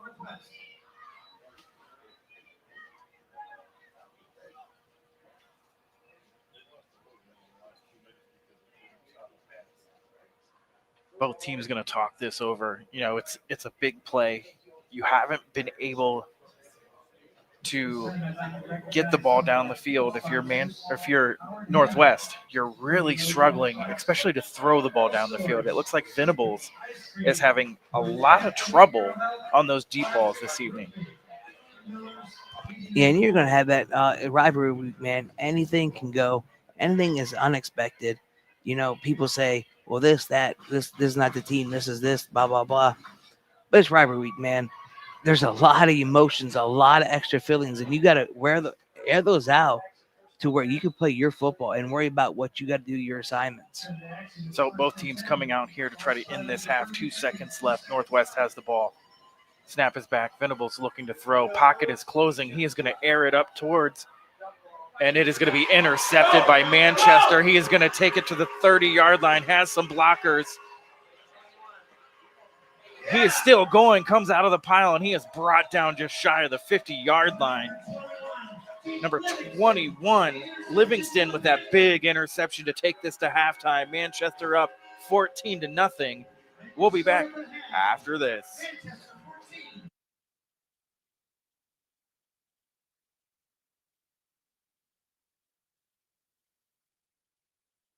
Looking for unique, handcrafted treasures? Come explore Cozy Cottage Market, a locally owned gem in Canal Fulton. With 34 amazing local vendors, you'll find everything from bath and body products, home decor, and chocolates to local honey, hot sauces, and seasonings. Join us for our monthly outdoor markets full of community charm and one-of-a-kind finds. We're at 919 Cherry Street East in Heritage Square, just 2 doors down from Don Brand's Pizza. Cozy Cottage Market Shop. Support local and love what you find.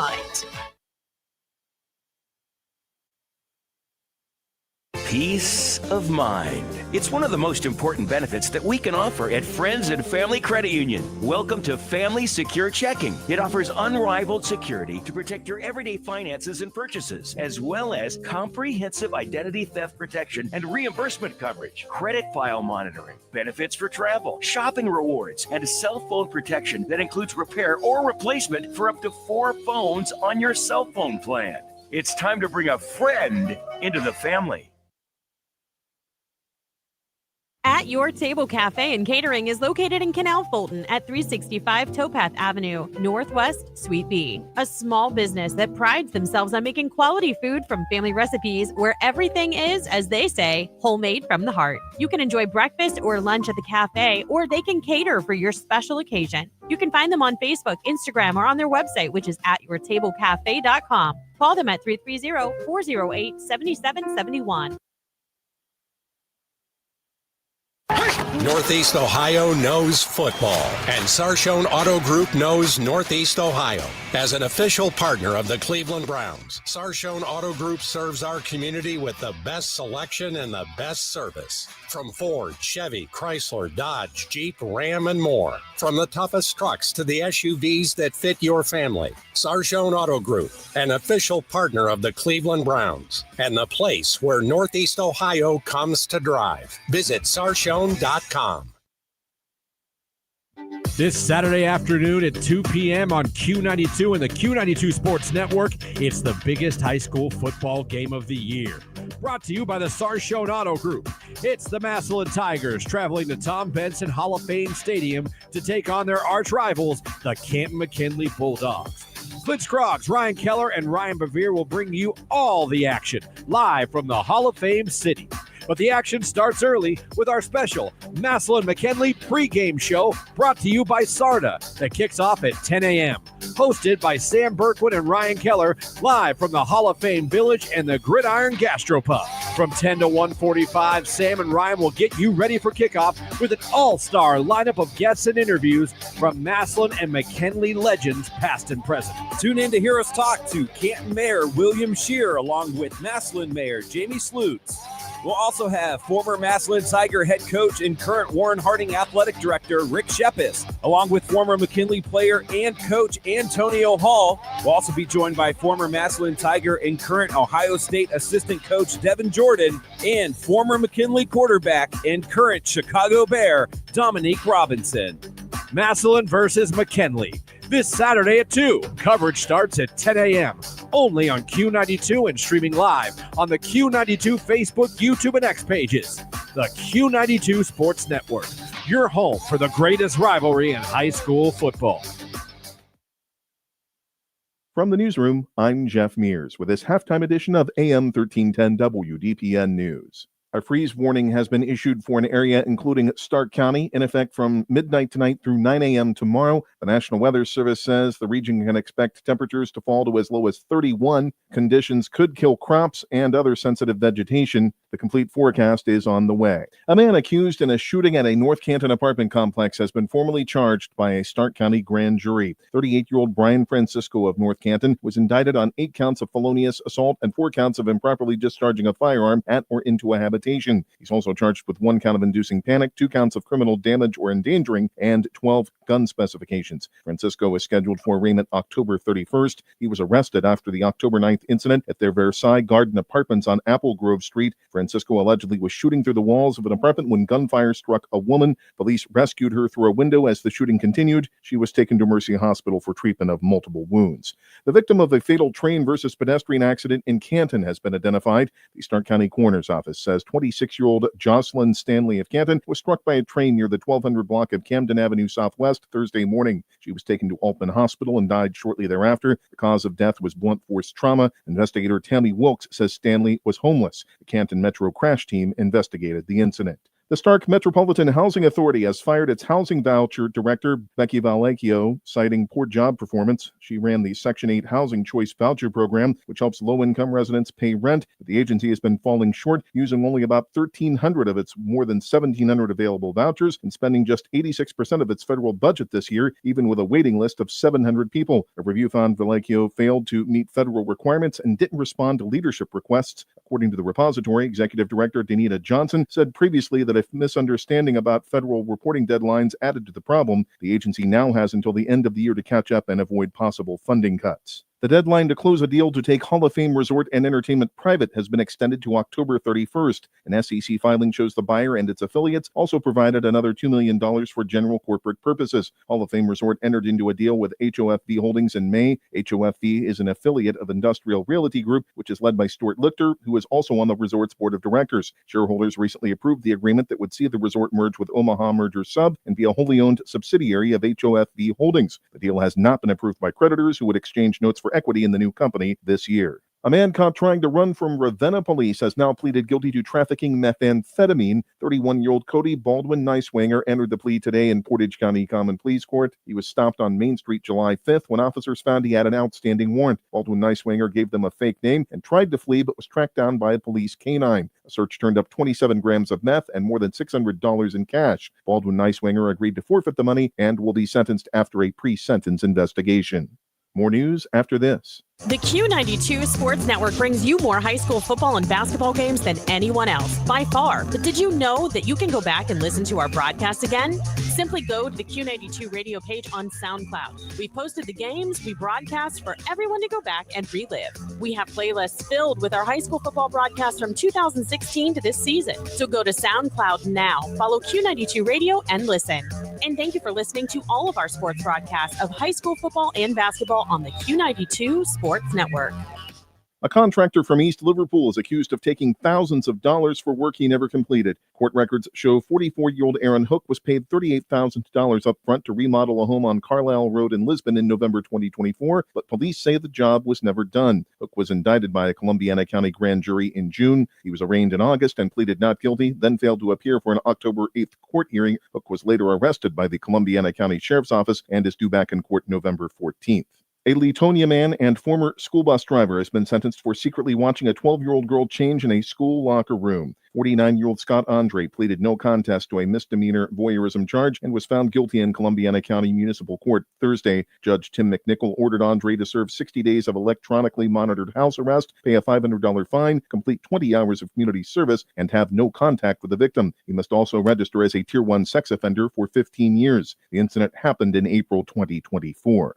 New DNA evidence has led to an arrest in a Canfield rape case dating back 25 years. U.S. Marshals arrested 57-year-old Jack Sheets in Akron Thursday. A Mahoning County grand jury indicted him on 1 count of rape and 2 counts of kidnapping. Investigators say the charges stem from a 2000 attack on a 30-year-old woman on North Broad Street. Sheets, a former Canfield resident, recently served 9 years in prison for rape and burglary in Trumbull County. The Ohio Attorney General's office is handling the case. A Youngstown woman has been found not guilty in the shooting death of her 7-year-old son. 31-year-old Markeisha Driver was acquitted Thursday of involuntary manslaughter and child endangering after a Mahoning County jury deliberated for 2 hours. Prosecutors said her son, Devontae Housley, found a loaded gun last October and accidentally shot himself. Driver said she hid the gun after finding it in the house. It had been purchased by her brother 2 days earlier. 3 other children were also home during the shooting. A Summit Academy student in Warren was sent home after school officials found a kill list on his cell phone. Police say the list was written in the phone's notes app and reported by staff. WFMJ-TV reports the student, a 12th grader, was not at school when officers arrived. The principal told police a similar incident happened there in 2022. Authorities have not released the student's name or said whether any disciplinary action or charges will be filed. We'll return you to the stadium for the second half of tonight's game, but first a look at the forecast. For the overnight, a freeze warning is in effect from midnight through 9 a.m. tomorrow. Patchy frost, otherwise mostly cloudy skies, and a low near 33. The chilly conditions give way to partly sunny skies Saturday, a high of 54. For AM 1310 WDPN News, I'm Jeff Mears.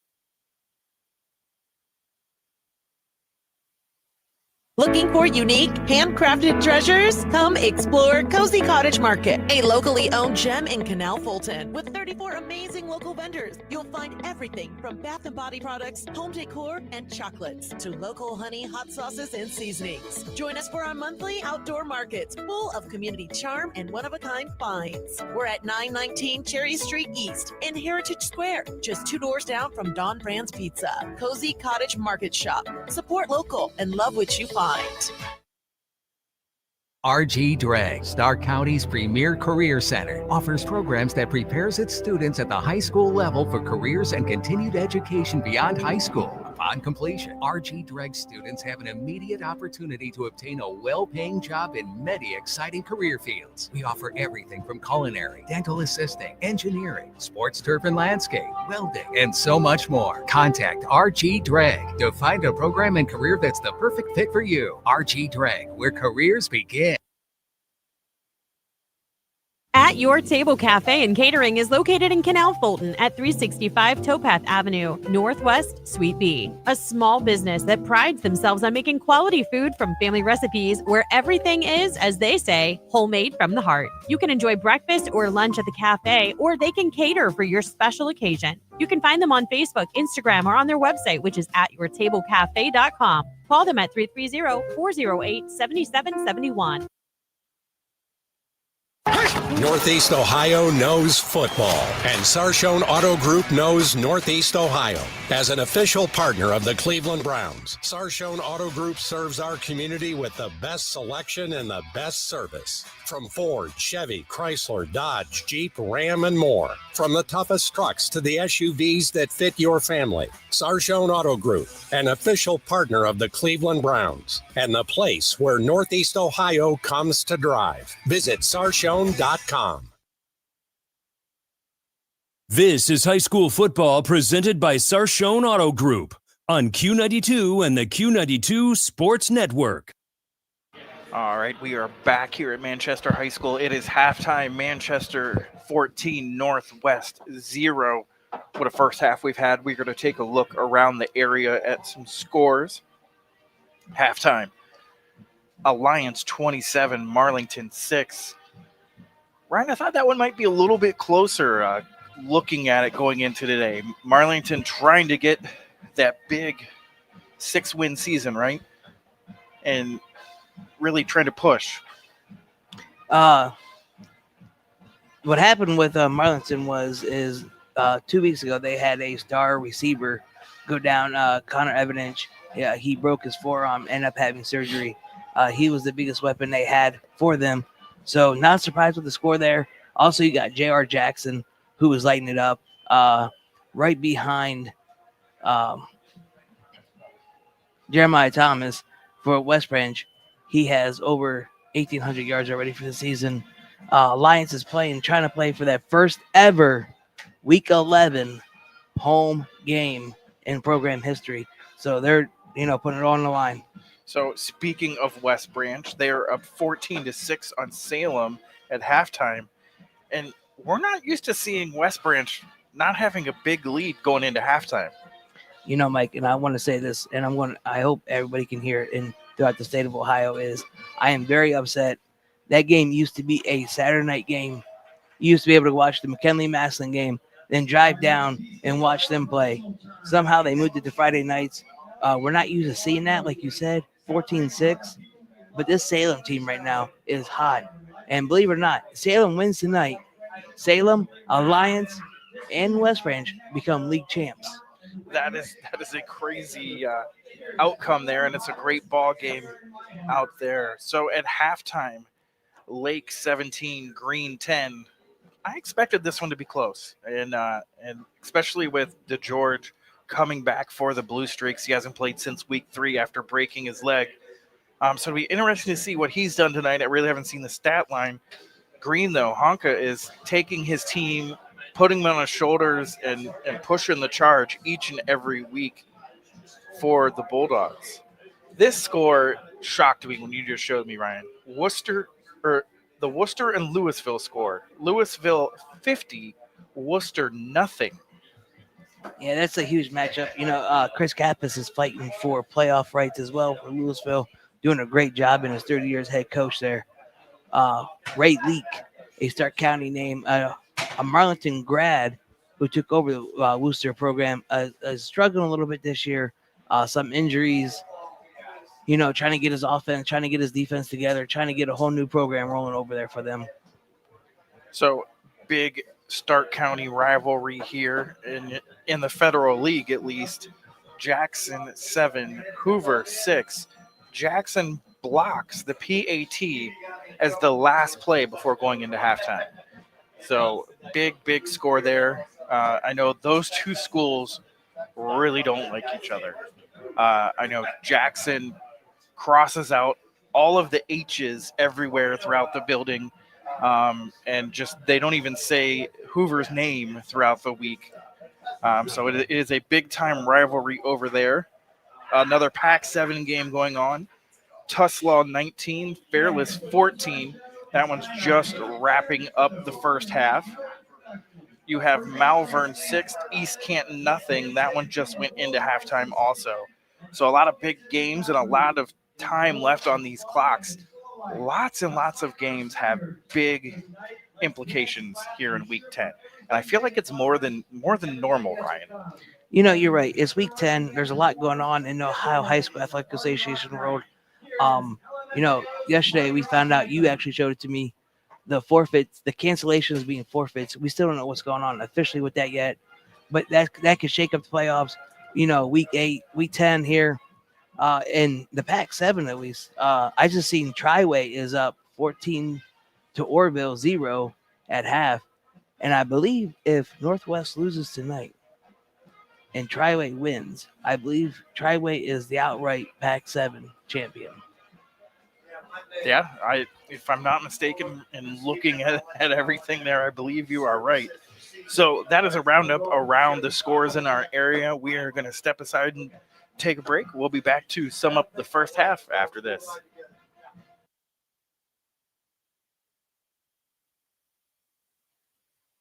High school football exemplifies the true meaning of teamwork. At Friends and Family Credit Union, our team of local friendly professionals offer the same true spirit for our members. With a wide array of products from vehicle loans to personal loans, family secure checking with ID Protect, mortgage, home equity line of credit, and more. For over 60 years, we have the game plan for your financial well-being. Visit any of our 3 convenient locations, online or mobile banking. Now, more than ever, it's time to bring a friend into the family.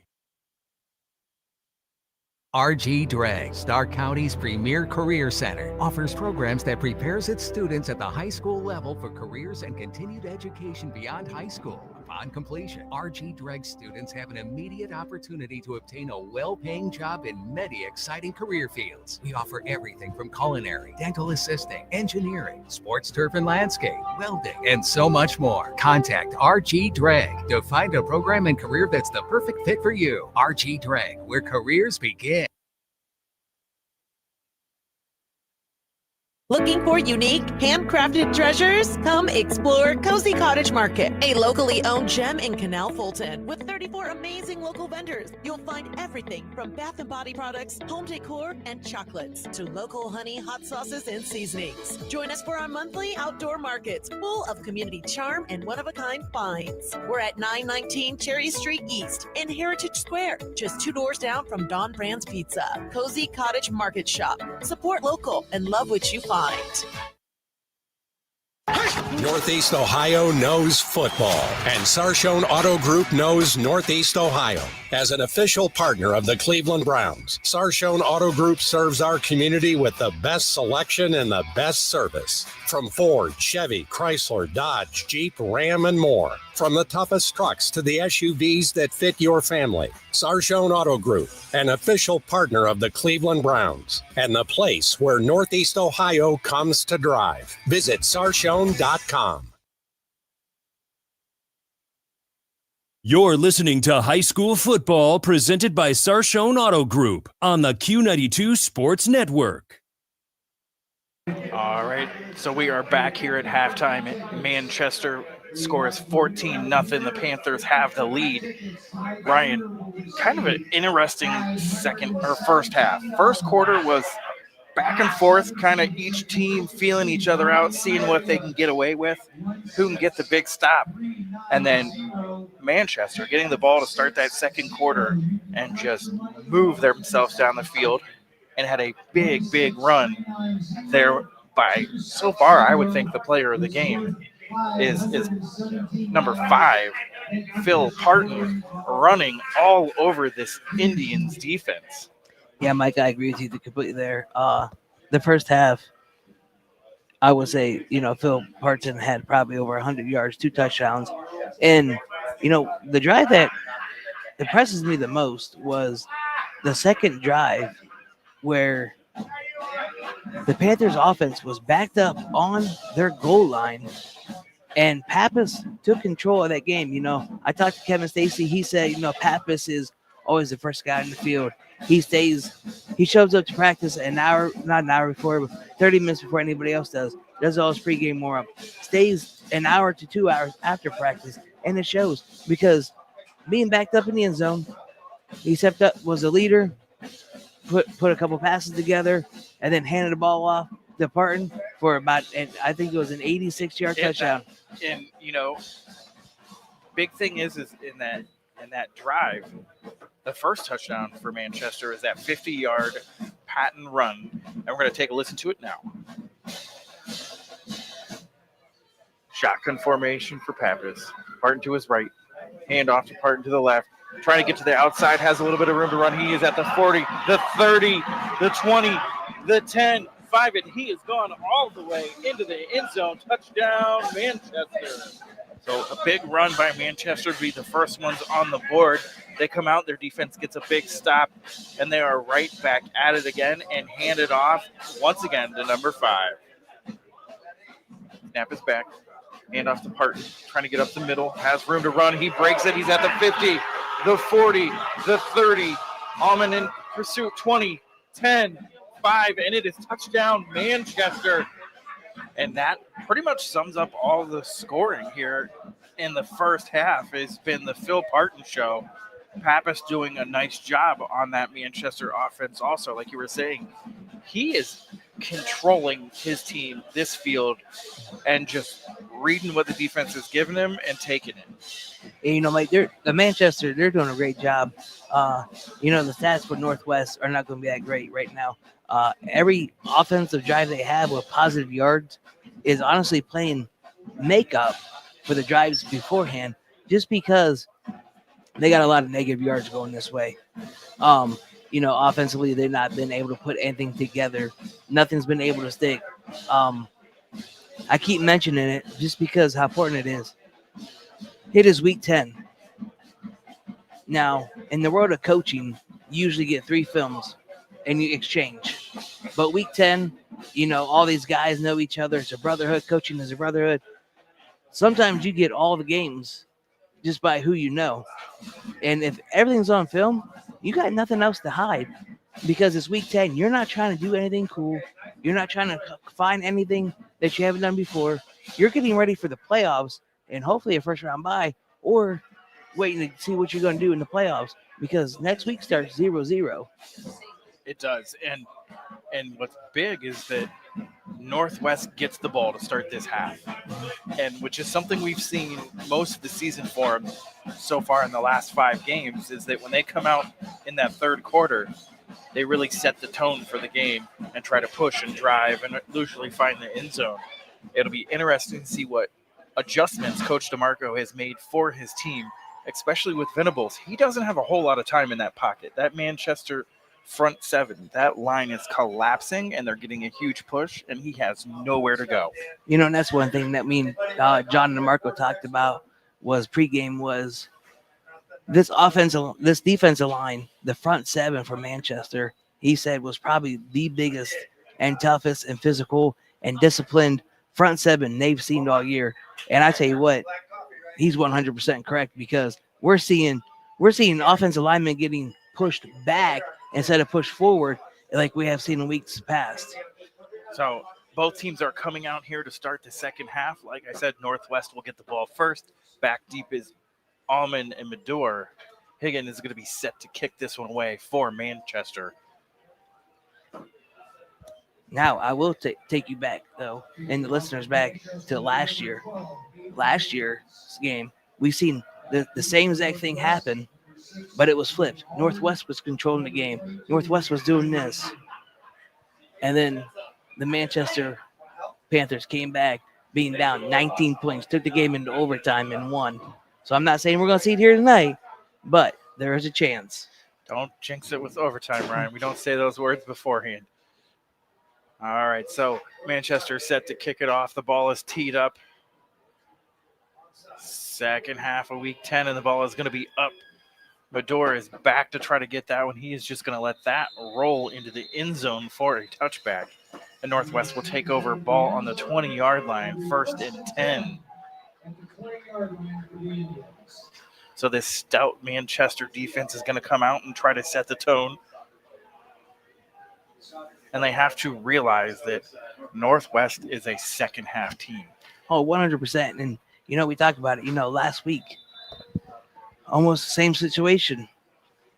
Northwest was mediocre.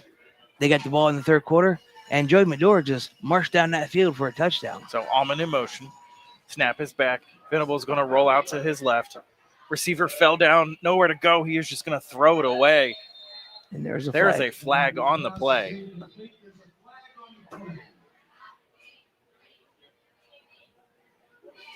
Renford was the receiver he was looking for, and he fell down. Which as much as we haven't seen Kellen Renford that much out at receiver, we've seen him mostly playing the running back position.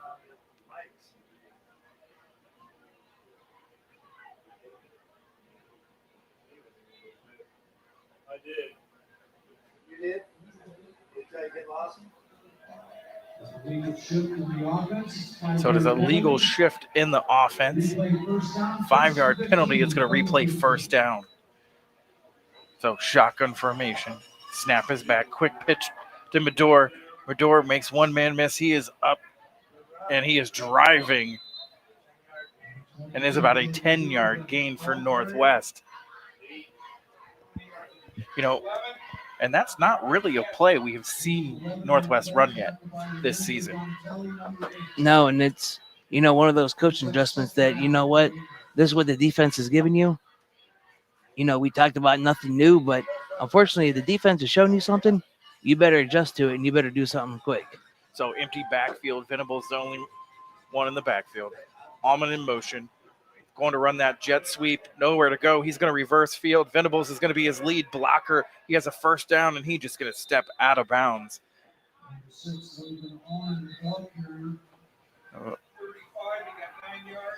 we got 9 yards. There was a whistle. Is there a flag on the play? No, I think that was just blowing it dead. Yep, there is a hold, Northwest. So that play is going to result in some negative yardage due to the penalties. All right, that's another thing. Northwest comes out, and it seems to be their third quarter is penalty-laden. Yeah, last week, I think they had a total of 10 penalties for about 75 yards, all coming in that third quarter. I know they want to make extra. I don't know they want to make big plays for the team, but they got to watch out. They just got to do their assignment. So went from 2nd and 4 to now it is about 2nd and 18.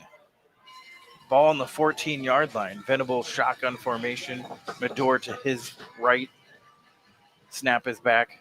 Fakes the handoff. He's going to keep it himself. He is being chased and brought down from behind by number 16 of Manchester. Bryce Mauger and number 34, Aiden Mead, were there to make those tackles for the Panthers. So it's a gain of 4.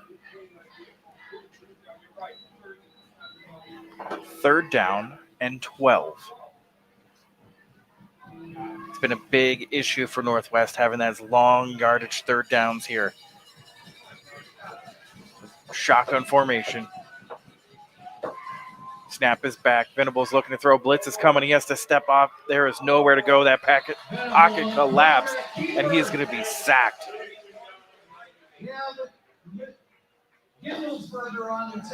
Gimbelsberger on that tackle for the Panthers, wrapping up Venables. And it's going to be 4th down and 11 for Northwest. Hey, you know, Mike, the most frustration thing right there wasn't the pocket closing on Venables. It was the fact that 4 out of 5 offensive linemen was standing back, looking back to see what the play was going. So snap back, punt is up. Going to be a fair catch by number 0. And Manchester is going to take over at about the 37-yard line.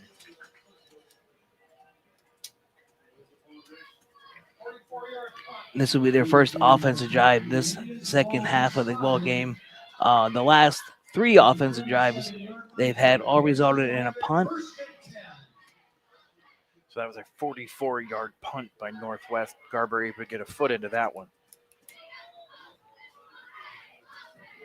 So Pappas and his offense are back out onto the field for the first time in the second half. Shotgun. Snap is back. Fakes the handoff. Looking to throw. Has time. Has a man. And there's a lot of hand fighting. Wow, nothing there. A lot of hand fighting. Simon, on the coverage, intended receiver. You know, Cintron and Simon there had been all night very handsy. That one could have been either way, offense or defensively pass interference, just because of a lot of contact from both of them.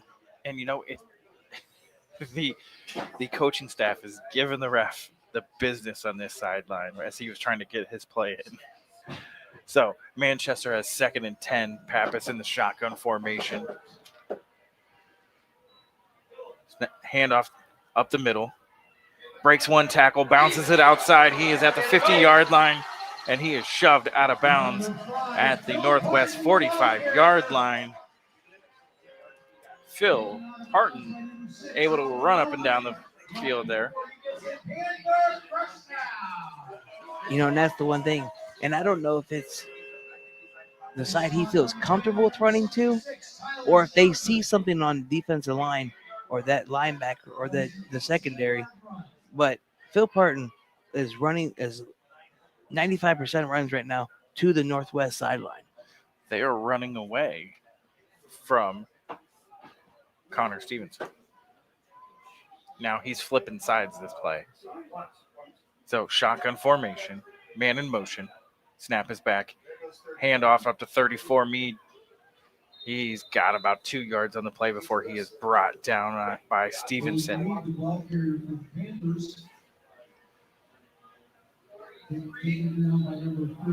Yeah, you know, if you're Northwest defense, you know, it's one of those things is, you know what, you want to run away from Stevenson. Well, guess what? Any way I see your running back line up on that side, that's where I'm going to put Connor Stevenson. We got to stop a play here. Yeah, he needs to not line up pre-snap. So, I formation. Pappas under center. Hands off to Parton. Parton going to the left. bouncing it outside, breaking a tackle, but he is thrown down by Renford. Maybe a gain of 1.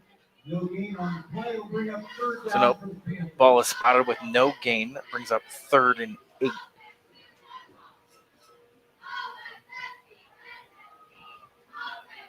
Pappas sidelines trying to get his play.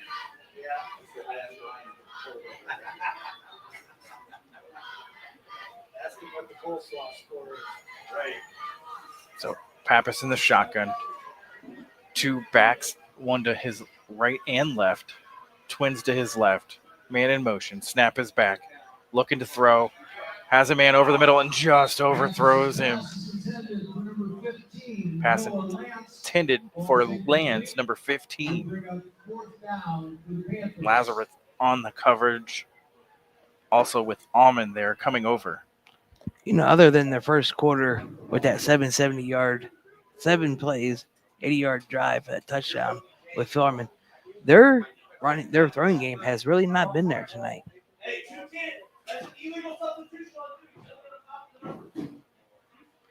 So Manchester's going to go for it on 4th and 8. Pappas is in shotgun, trips to his right, man in motion. Snap is going to be back. That screen is set up. He dumps it off in the middle, and he is hit and dropped. In and out. Noah Lance had it in his hands, but that pass was broken up by Connor Stevenson with that big hit. It is going to be a turnover on down Northwest. It's going to get their second opportunity this half. Yeah, that first half they had resulted in a punt. Joey Mandor had a couple great runs that were called back to holding. It's been a story with Northwest. It's been almost their thing in the third quarters is they get a lot of penalties. They run the ball a lot, but they got to limit the penalties, and they got to make a score here. So Venables bringing out his offense. Medor to his left. Snap is back. Quick pitch to Medor. Trying to bust it outside. Has a couple yards. Lowers his shoulder. He is brought down at about the 49-yard line. Mike, that might be the thing for Northwest. They might need to do this game right now is, Manchester's getting their fast guy out to the edge. Let's get our fast guy out to the edge because they're loading that box. The front 7 is staying tight. Bounce them out. So pistol formation. Medor is going to go into motion, line up to the left. Snap is back. Hand off to Joey Medor. He's going to go up the middle, has a little bit of room, gets a first down, and still driving. Number 25 in on the tackle for Manchester.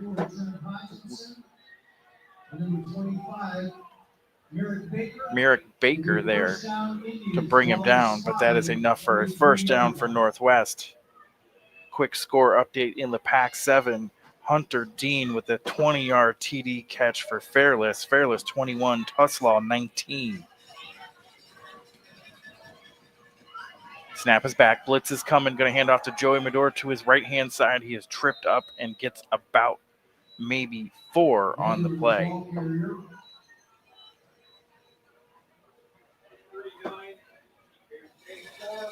Ryan, you almost want to see him bounce that to the outside because that blitz came from that outside backer.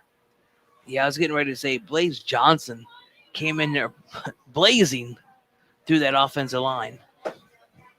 So shotgun formation for Venables.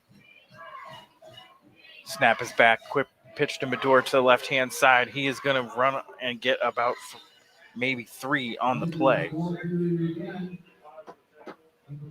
The little pitches for 3 yards here and there. Another pitch for another 4 yards. It's nothing pretty, but you know what? It's working. Get some yards. Get a touchdown. Let's make this a ball game. So Blaze Johnson in on that tackle. 3rd down and 3 for Northwest.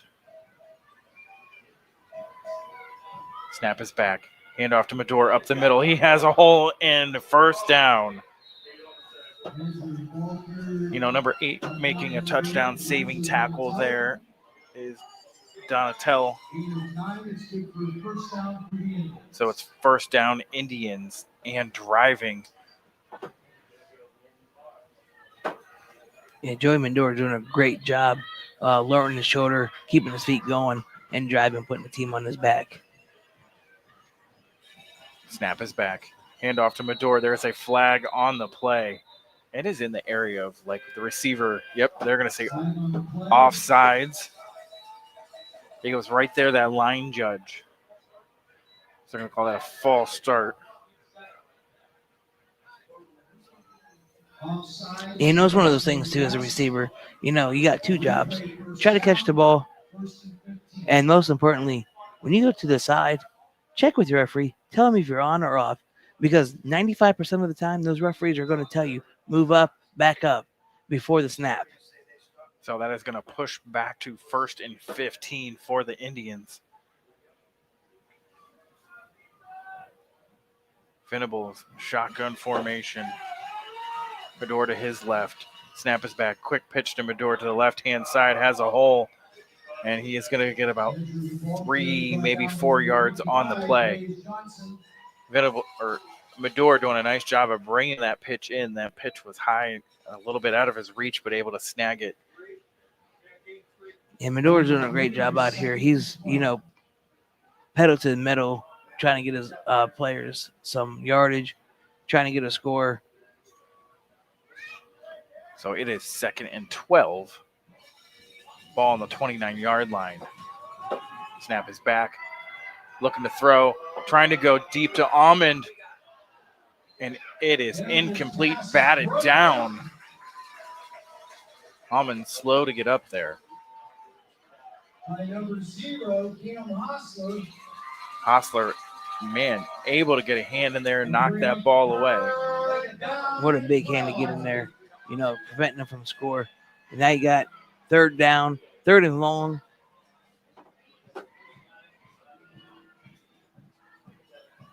So 3rd and 12. 3:53 in the 3rd quarter. Ball on Manchester's 29-yard line. Northwest got to get a 1st down here. Shotgun formation. Stevenson in the backfield. Venables going to keep it himself to QB draw up the middle, trying to follow his blockers. He's going to get about 4, maybe 5 on the carry, depending on where they spot it. Baker there on the tackle. So they're going to give him actually 6 yards on that play. So it is 4th and 6. Yeah, Mike, and right now where the ball's placed is 4th and 6. You got to go for it. But if I'm going for it, I am trying to get them to jump off sides so it becomes 4th and 1 instead of 4th and 6. So big 4th down play here for both teams. Shotgun formation. Venables looking to throw. Pockets collapsing. He's going to the sidelines, and it is incomplete. Beautiful play there by the DB for Manchester. I believe that was number 11. Carl Carmen. And it's going to be a turnover on down. Manchester will take over. 1st and 10. Ball on the 23-yard line. We're almost 3 quarters in this game, and Manchester defense has done a great job of just manhandling and keeping control and keeping these guys locked in. Especially that secondary. So Manchester's offense comes out to start. Snap is back. Hand it off. Parton. And he is just going to move ahead for about a 5-yard carry. This Manchester offensive line literally moved the whole 5 yards with Parton. And that's something you want to see. That's something great you want to see. You want to, it's a run play. You're allowed to go downfield. Make sure you see the guy. The one thing I also love about Manchester is looking at their stat line is they keep stats on how many pancakes the offensive line gets. So I formation for the Panthers. Pappas hands off to Parton. Parton going up the middle. Bounces it outside, comes out of the hole, and he gets the 1st down and more. Phil Parton. Literally, Ryan, I thought he was tackled at about the line of scrimmage because it was just one big pile, and he pushes his way through, picks up the 1st down and a little bit more. and they get to the Manchester 41-yard line. You know, as Northwest was on offense the last time, and Manchester was on defense, I was watching Barton, and he was doing nothing but taking reps and just running up and down the sideline. So I formation once again. Pappas under center. Hand off to the lead back, number 34, Mead. He is pushing that line, getting about 5 yards. This Manchester front line is just working and wearing down these Indians.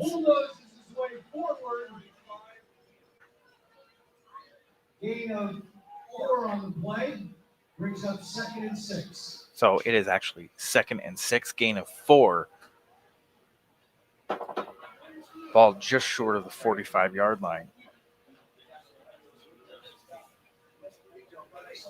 So Pappas is in the shotgun formation. Snap is back. High snap. They're going to hand off to Mead. Up the middle, he has a hole and room to run, and he is brought down at the 40-yard line at a gain of 15 yards on the carry. Broken play there, it looked like. Ryan Pappas able to bring that snap down, hand it off to the lead back. I don't even know if it was supposed to go to Mead. And Mead making something out of nothing. You know, I don't think it was supposed to go to me either, but you know what? He was right there, and they were able to get the ball off quickly, and it worked in their favor. So 1st and 10, getting into Northwest territory, ball on the 39-yard line. Snap is back, hand off to Mead again. He lowers his shoulder, and he's going to get about maybe 3 on the carry. Ryan, as I look up at the clock, there is only 33 seconds left in this third quarter. Where did the third quarter go, Ryan? You know, it's one of those things. You know, you got both teams running the ball, clock running constantly. So 17 seconds left in this quarter. Manchester coming to the line of scrimmage. I formation. Snap. Quick pitch out to Parton. Not a whole lot of room. He's going to bust it outside, and he is shoved out of bounds at about the 45-yard line.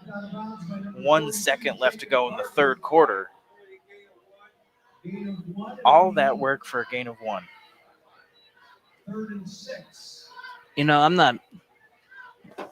I'm a man of very many theories in football. And, you know, last week I shared with you the theory of, you know, Northwest had a nonchalant pregame warm-ups, and they end up losing.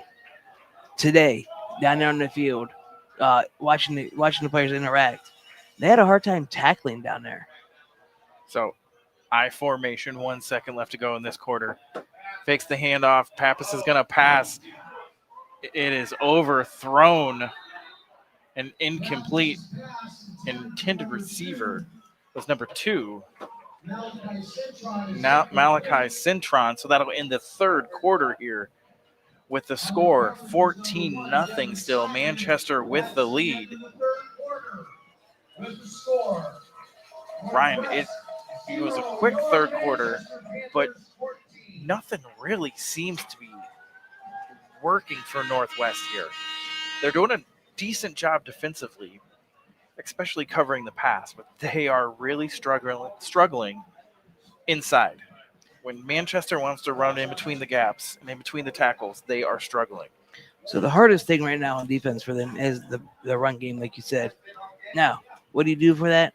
You got to load the box. You got to put more people in. You got to outnumber their 5 to make a play.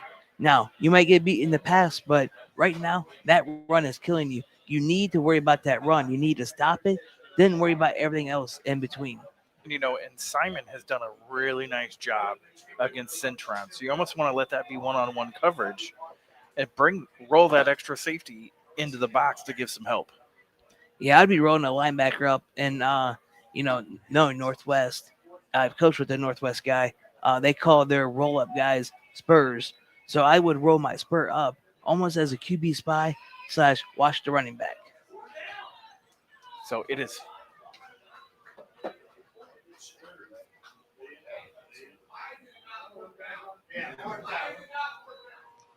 So it is 4th and 6. All on the 35-yard line. See what Manchester has in store. Offense is staying out on the field. 6 for the Panthers. Pappas is going to be in shotgun formation. Manchester is going to use a timeout here. Timeout, Panthers. You know, I think that, you know, the scoreboard said third down. The sidelines said third down. I originally think they thought it was third down. I do too. And, we keep mentioning every week somehow we get lucky to sit by the Northwest coaches. And I wish I was just a fly on that wall to hear clearly what was going on. I don't think we need to be, because I don't think their door is closed all the way. And these walls are paper thin. And they are really into this game. We'll just put it that way. And I don't blame them. I love coaches being that caring about their program, caring about the win, but wanting these young kids to do something great. And I love it. That's one of the things I love about Northwest. And honestly, the last 5 weeks of watching all these different programs from the Pac-7, it's my style of football. Run, run, run, throw a little quick pass, run, run, run.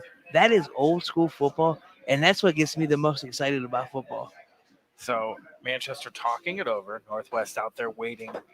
I wouldn't say patiently, but they are waiting. We still haven't had a play here to start the fourth quarter.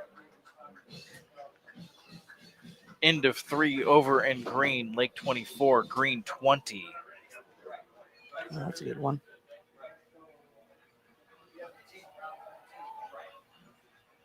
Snap is back. Handoff to Parton.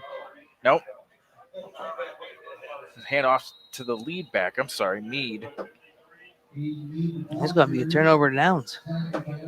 So turnover on downs, like you said. Northwest is going to take over.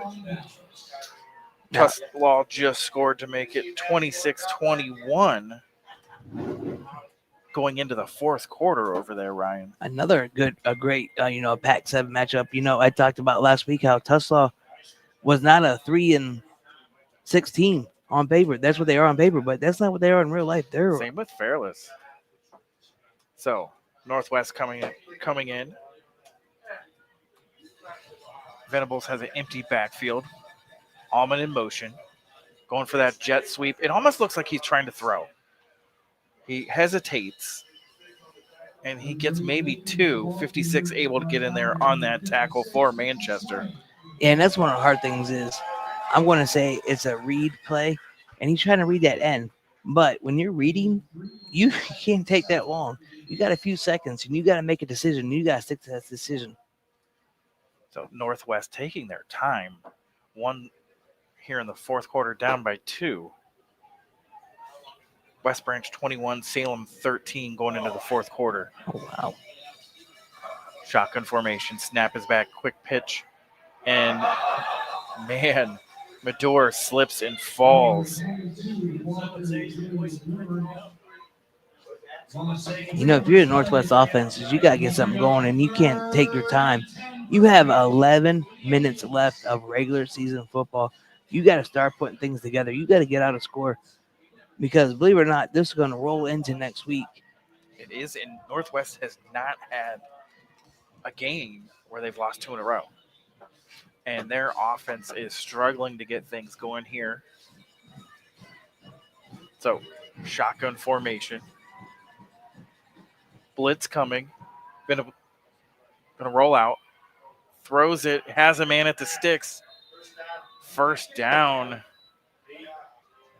And that Ty Lipkins, sorry, it was hard to read the number from this all the way on the other side of the field. And Ty Lipkins, that's a name we've heard here and there, but we haven't heard him have a really big game like he did all the way back in week 6 against Lake, where he was all over the field. So Northwest still taking their time.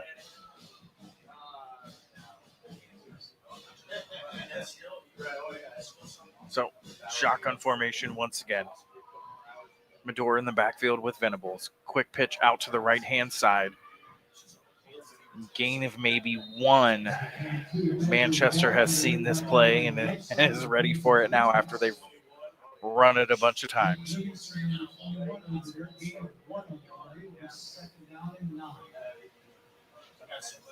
So it is 2nd and 9 for the Indians here. Down by 2 in the fourth quarter. You got to start putting things together. Playing your football, playing your best football. Snap is back. Hand off to Medor on the left-hand side. He is going to get about 3 on the carry to about the 50-yard line. It's going to bring up 3rd down. Down by number 56. Swain gained 3 on the play.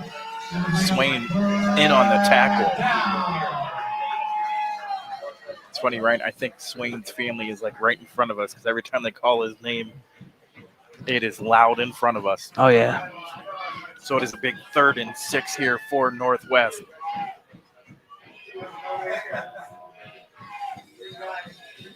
Renford in the backfield. It is going to be timeout Northwest. Timeout Northwest.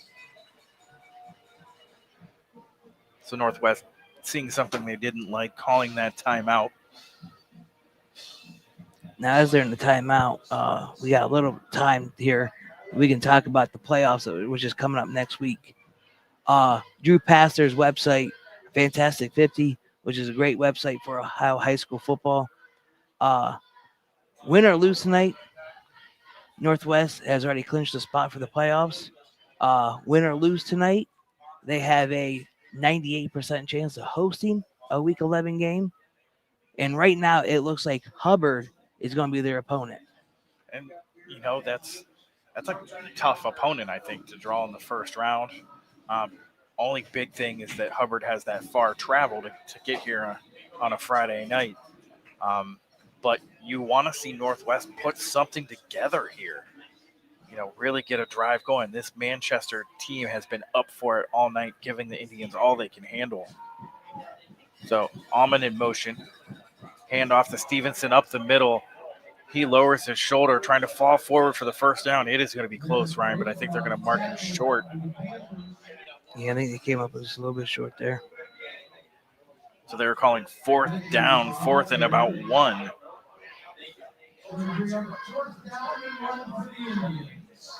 Ryan, we haven't seen that package where they bring in the 2 heavy backs with Joey Madura behind Venables yet this half. No, we haven't. We have not seen, their wing tee with the different running backs.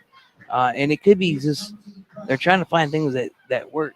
So Stevenson still in at running back to Venables' right. Snap is back. Hand off to Stevenson. Lowers the shoulder up the middle, and he picks up the first down for the Indians. Gain of about 2.5, maybe. Now, as they set the chains, for our Manchester Panther fans, there's a 95% chance with a 6-4 season that they're in the playoffs. A win tonight gives them a likely chance of hosting a playoff game and playing St. Clairsville. So shotgun formation. Fakes the handoff to Medor. Venable's going to keep it himself. Picks up about 5, maybe 6 on the play. Brought down by number 8.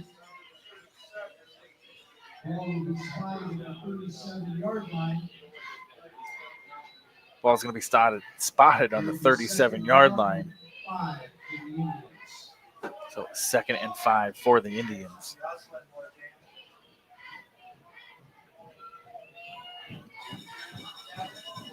Venables shotgun. Snap is back. Venables rolling out. Going to throw it. It slipped out of his hand. There's a flag on the play. Renford ran into or pushed.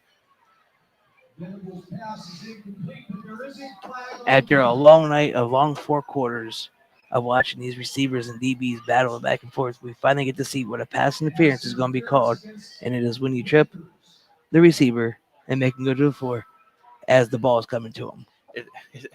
It's been 4 quarters, so we saw a PI call. So that is going to be first down for Northwest. Ball's going to be placed at the 22-yard line, 1st and 10 for the Indians.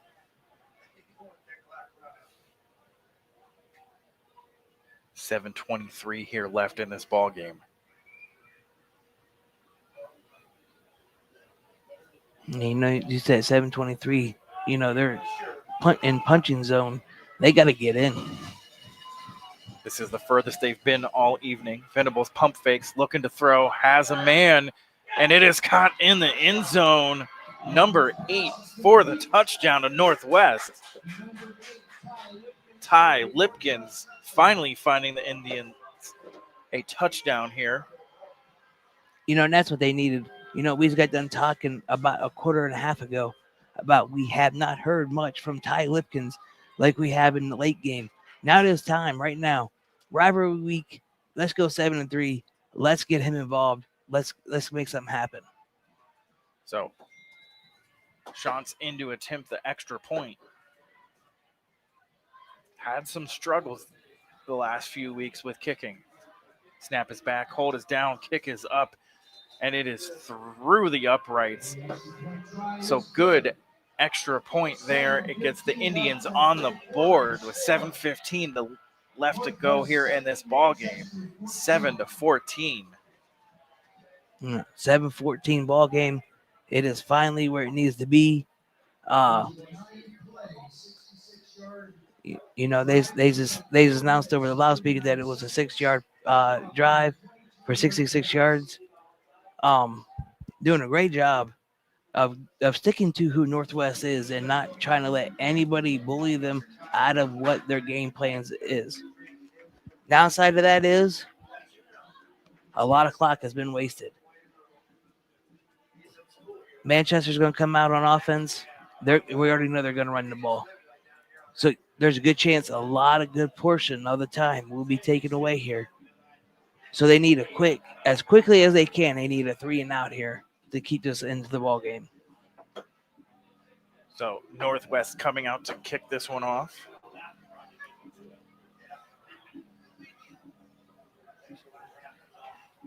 Hurst to Weinhardt for a touchdown. PAT is blocked.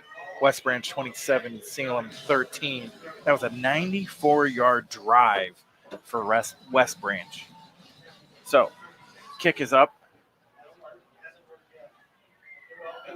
Caught at about the 10-yard line, trying to find some room to run. Runs over a man, has Almond to beat, slips and falls.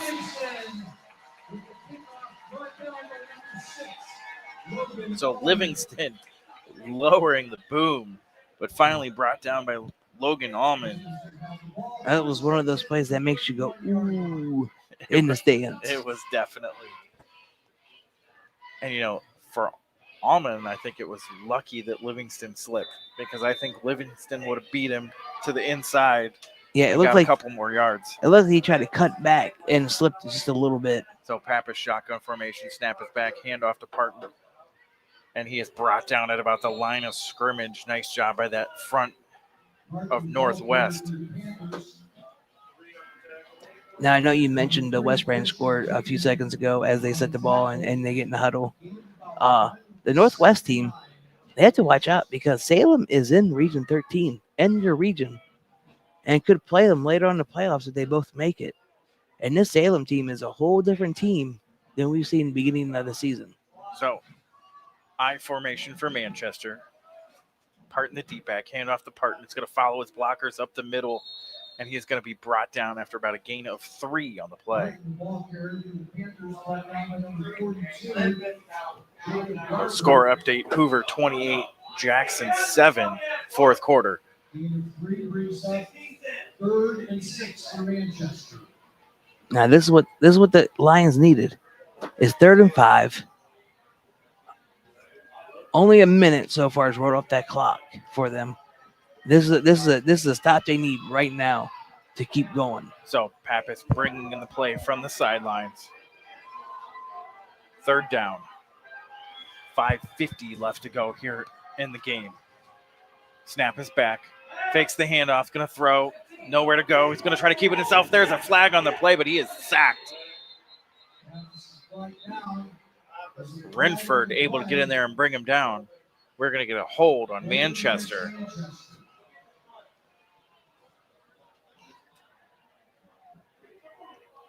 Ryan, that is the most life I've seen out of this Northwest sidelines on that sack. I was looking over there, and I seen that coach going crazy. I had to double check because I wanted to know if it was John DeMarco over there going crazy, but it wasn't.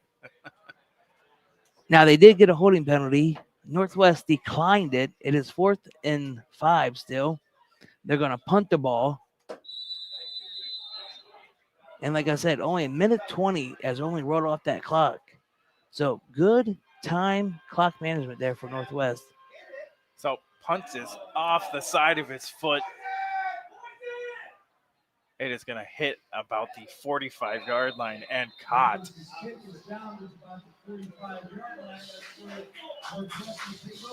A 25-yard punt there, Ryan. You know, a 25-yard punt is not what you need to get these Indians because they are sticking to their game plan, and we've been wondering all game what's going on, but they're sticking true to who they are. And last drive, it worked. They punched it in for 6 plays for 76 yards with, Ty Lipkins. Now you're almost at midfield already. It is time to punch back. It is time to go 14-14. So with a 5-yard TD run, Evan Reed of the Green Bulldogs goes in to take the score and the lead for the first time for Green. 27-24 over Lake right now. Almond in motion. Almond looking to throw. No one open. He's going to keep it himself. He has room to run. He is going to get about 11 yards on the play. Flag on the play. That was a late flag there, Ryan. They are going to call that unsportsmanlike on the Panthers, I believe. So we shall see what it is. Yep, it is against Manchester. That'll be automatic first down Northwest. Personal fouls are not what you need right now, Ryan. Especially a 15-yard penalty, which puts them at the 30-yard line, getting ready to punch into the red zone. So, shotgun formation for Venables. We have a timeout Manchester. So, Manchester's going to take a timeout. Calm their guys out. Talk it over. DeMarco's bringing his guys to the sidelines. They are trying to keep that energy going as those coaches were hopping out to that huddle. So, quick scoreboard update as we are scoreboard watching here this evening. Tuslaw gets on the board, goes for 2. It is no good. Tuslaw is up 32-21. 9 minutes are left in that game. You know, as we talk about Tuslaw right there, Brock Dial, another Northwest grad, coaching in the Pac-7. The road to Northwest Stadium is Gary Dial, his dad, legendary coach for the Indians. We talk about Manchester. We talk about how half their coaching staff is from Northwest. We talk about how their head coach is the alumni, graduate, quarterback, 10-0 season for the Indians. Does the Pac-7 run through Northwest? It kind of looks like that way, Ryan, as Northwest comes back out onto the field with a 1st and 10 ball on the 30-yard line. Snap is back. Hand off to Medor. Medor is up the middle, has room to run, and he is brought down after about an 8-yard carry on the play. You don't want to get Joey Medor moving and his motor going right now, Ryan. No, and that's the thing. We talk about, what's Northwest going to do? Are they going to finally throw the ball? Are they going to finally do this? But as I said over and over again, they are sticking to who they are truly, and they're sticking to the game plan. And right now, it's working in their favor. So Northwest breaks the huddle. 4:40 left to go here in this game. Down by a score. Snap is back. Hand off to Joey Medor. He's trying to get to that left side, and he is thrown down at the line of scrimmage. And that's 55. Swanson able to throw him down. It's going to bring up 3rd down and 1. That's the thing, too, is you're the Manchester defense is you want to throw a guy down and all that stuff, cool. But do it backwards. Don't do it forward like that. Don't give him another yard. So, Northwest bringing in the big guys. Renford, Stevenson, Garber in at running back. Snap is hand off to Stevenson. He's lowering his shoulder, but he is 8 up at the line of scrimmage. It is going to be 4th and 1. So Stevenson unable to get the push up front he needed. This is a big 4th and 1 here, 3:35 left to go. It's going to bring up 4th down. Venables You know looking what? to the sideline. This where you catch him with that bubble screen to Allman on the side. They're going to expect the run with Joey Mindor. They're going to expect the run with Venables. Logan Allman should be open. Mindor is on the sidelines. Big boy still in it, running back. Snap is back. Hand off to Stevenson up to that right side. He is driving and pushing forward. It is going to be close, Ryan. We're at a bad angle to see. They're saying he's short a yard, Ryan. You know, there is a flag on the play. It's going to be unsportsmanlike. It was right, the Now- Northwest defense was right next to that official, and I'm sure he said something. Oh, he is getting an earful over on that sideline. Personal foul against Northwest. Which is a dead ball, which is And- going to move that offense up 15 more yards. Yep.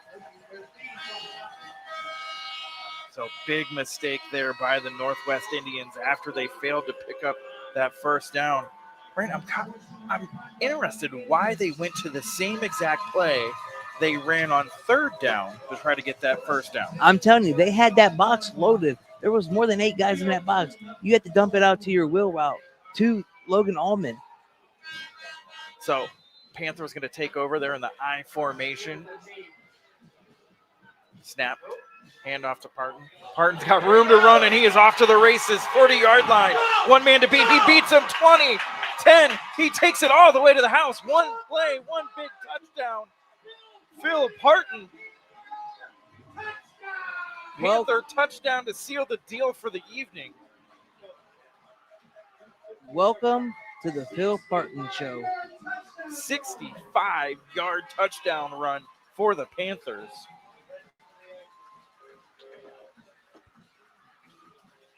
You know, we wondered before this game what was going to happen. You know, how was Pappas about to handle coming back or playing Northwest for the first time in his life, being a Northwest guy? But that's not been the story. Tonight's been the story of Phil Hartman and what he's been doing on that field.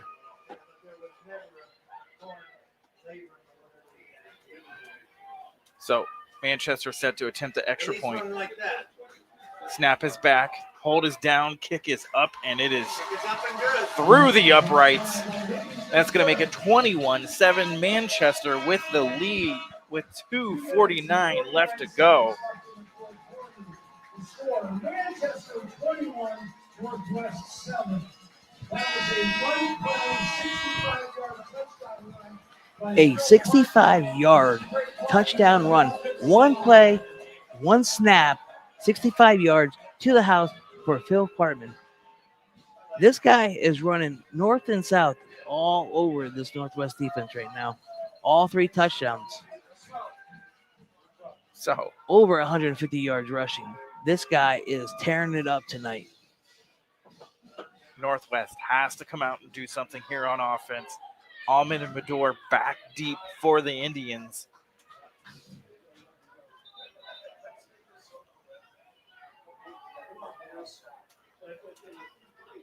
East Canton 7, Malvern 6, final score. So that, I believe, Coach Spider Miller doing great things over there still. gives East Canton playoffs and the conference title there for them. West Branch 27, Salem 13. That game just went final. Coach Johnson of Salem called for a penalty for calling a timeout with no timeouts left. You know, Ron John is a great man. And I tell you what, I've seen him some crazy things, but I've never seen him call a timeout with no timeouts left. So Manchester set to kick this off. Green is lining up for a 31-yard field goal with 3 seconds left to go in the game. Allman has the ball. Gets out to the 20. He is brought down and wrapped up at about the 20-yard line. You know, 2:40 left. you have to. I'm sorry, 2:43. You have to be able to score quickly because you to come back on defense and make a big stop or go for an onside kick. So Northwest bring that offense out.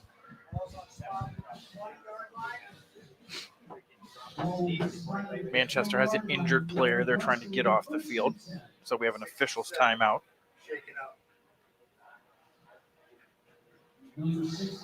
Field goal is no good. Wide left. Green misses. That game, Lake and Green, is going into overtime.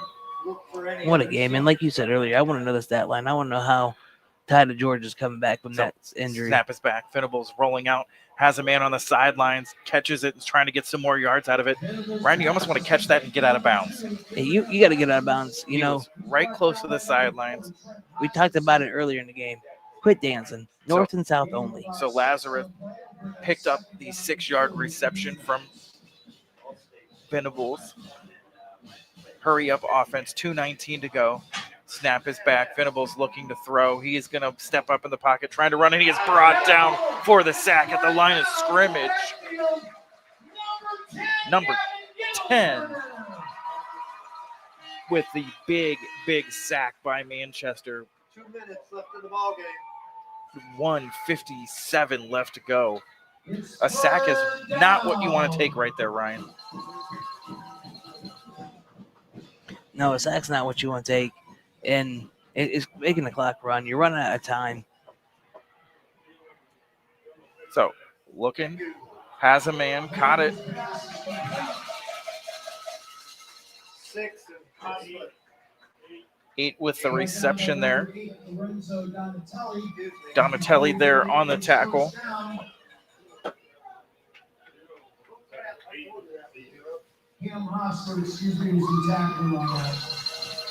So snap is back. Nowhere to go. Pocket collapse. He is trying to roll out. He is just going to fall. Venables falls down short of the line of scrimmage. And you know, Mike, I've seen something like that happen before. It was last year, Ohio State, Oregon, when we ran out of time. That was a good game. So shotgun formation. Venables has the snap, rolls out to his left. Nowhere to go, throws it out of bounds. Almond in the same direction. Why are they rolling him out to throw across his body? You know, that I think it's that front seven from the Manchester defense who's tearing it up for 4 quarters tonight. The offensive line is not able to get anything, any pressure, anything or relieve any pressure from the quarterback. Let's go, get loud, Panther fans. So last week, Ryan, we had Q92 Game of the Year. Everyone was saying we did. And I believe Mike Voorhees is trying to take it from us tonight over at Green. So shotgun formation, 3rd and 12. Venables rolling out. Blitz is coming, nowhere to go. He throws it away and just short. Lipkins was the intended receiver. You know, Blaze Johnson chasing him down, forcing that bad pass. It's going to be 4th and 12. Under a minute to play.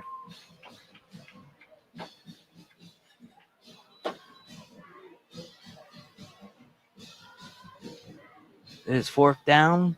Yeah, 4th and 11. There's still an offense. Snap is back. Looking to throw. Pocket collapse. He's going to try to throw it and throws it short. It's going to hit the ground. Intended for Lipkins. 45 seconds left here to go, and it is a turnover on down. Manchester is celebrating on the sidelines with a 21-7 lead. Yeah, if you're turnover and downs, all we're going to see right now is a victory formation. They're going to get out of here. They're going to win this great ball game. Because play clock matches the game clock. Pappas is going to line up under center.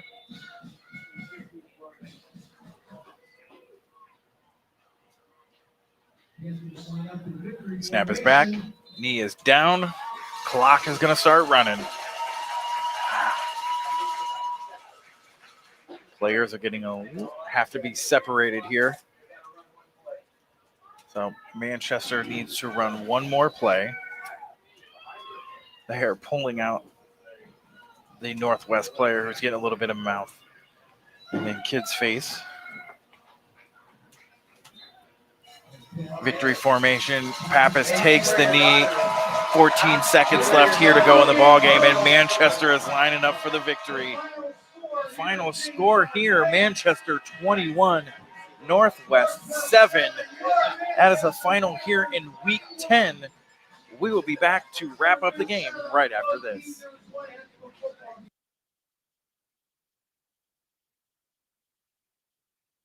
It's time for Purple Raider football. Catch every snap, every score, and every big moment all season long on AM 1310 WDPN. This year, it's even easier to follow the 13-time national champion Mount Union Purple Raiders. Listen live on AM 1310, the WDPN Facebook and X pages, and streaming on the Q92 YouTube channel. Sam Berkwin and Ryan Bevere are back in the booth, bringing you all the action. Don't miss a minute of Mount Union football on AM 1310 WDPN.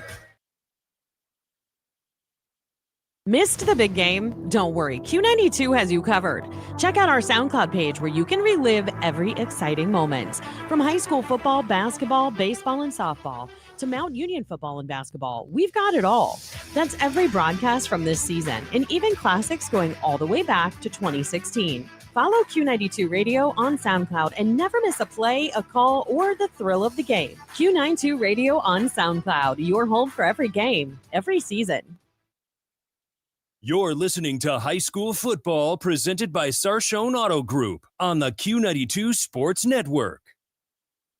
All right, so Manchester picks up the Week 10 win over Northwest here on senior night. What a way to close out their Week 10 regular season game with a big rivalry win, 21-7 over Northwest.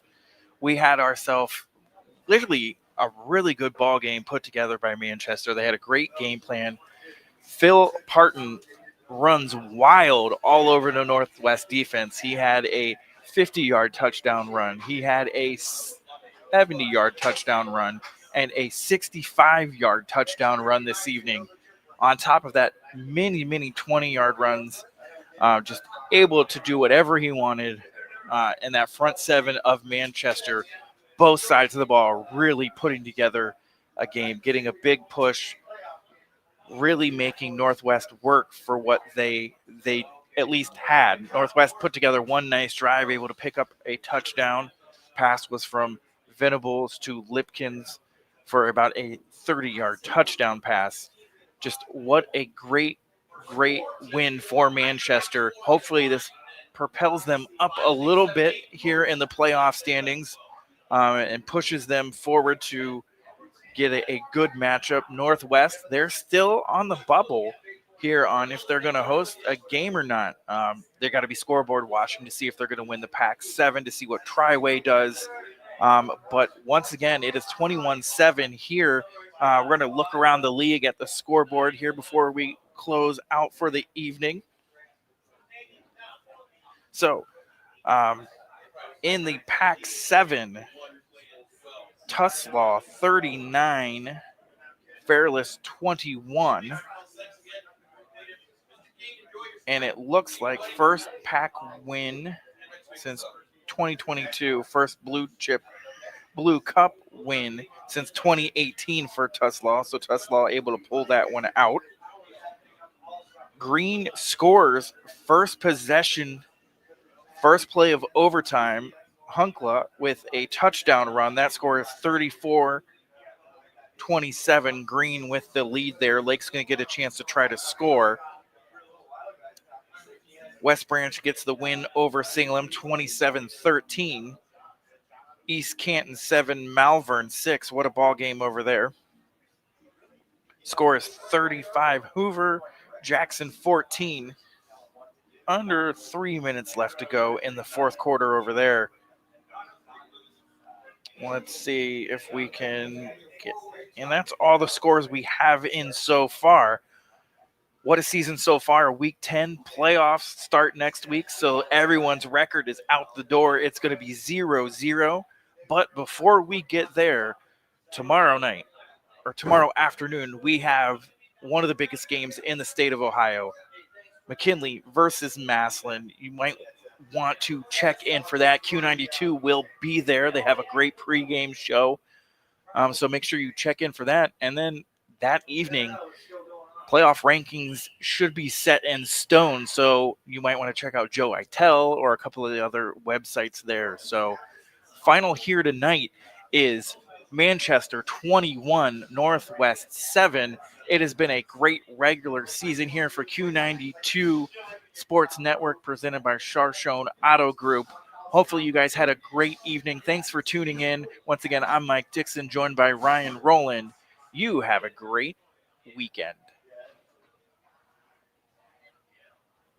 This Saturday afternoon at 2 p.m. on Q92 and the Q92 Sports Network, it's the biggest high school football game of the year. Brought to you by the Sarshone Auto Group. It's the Massillon Tigers traveling to Tom Benson Hall of Fame Stadium to take on their arch rivals, the Canton McKinley Bulldogs.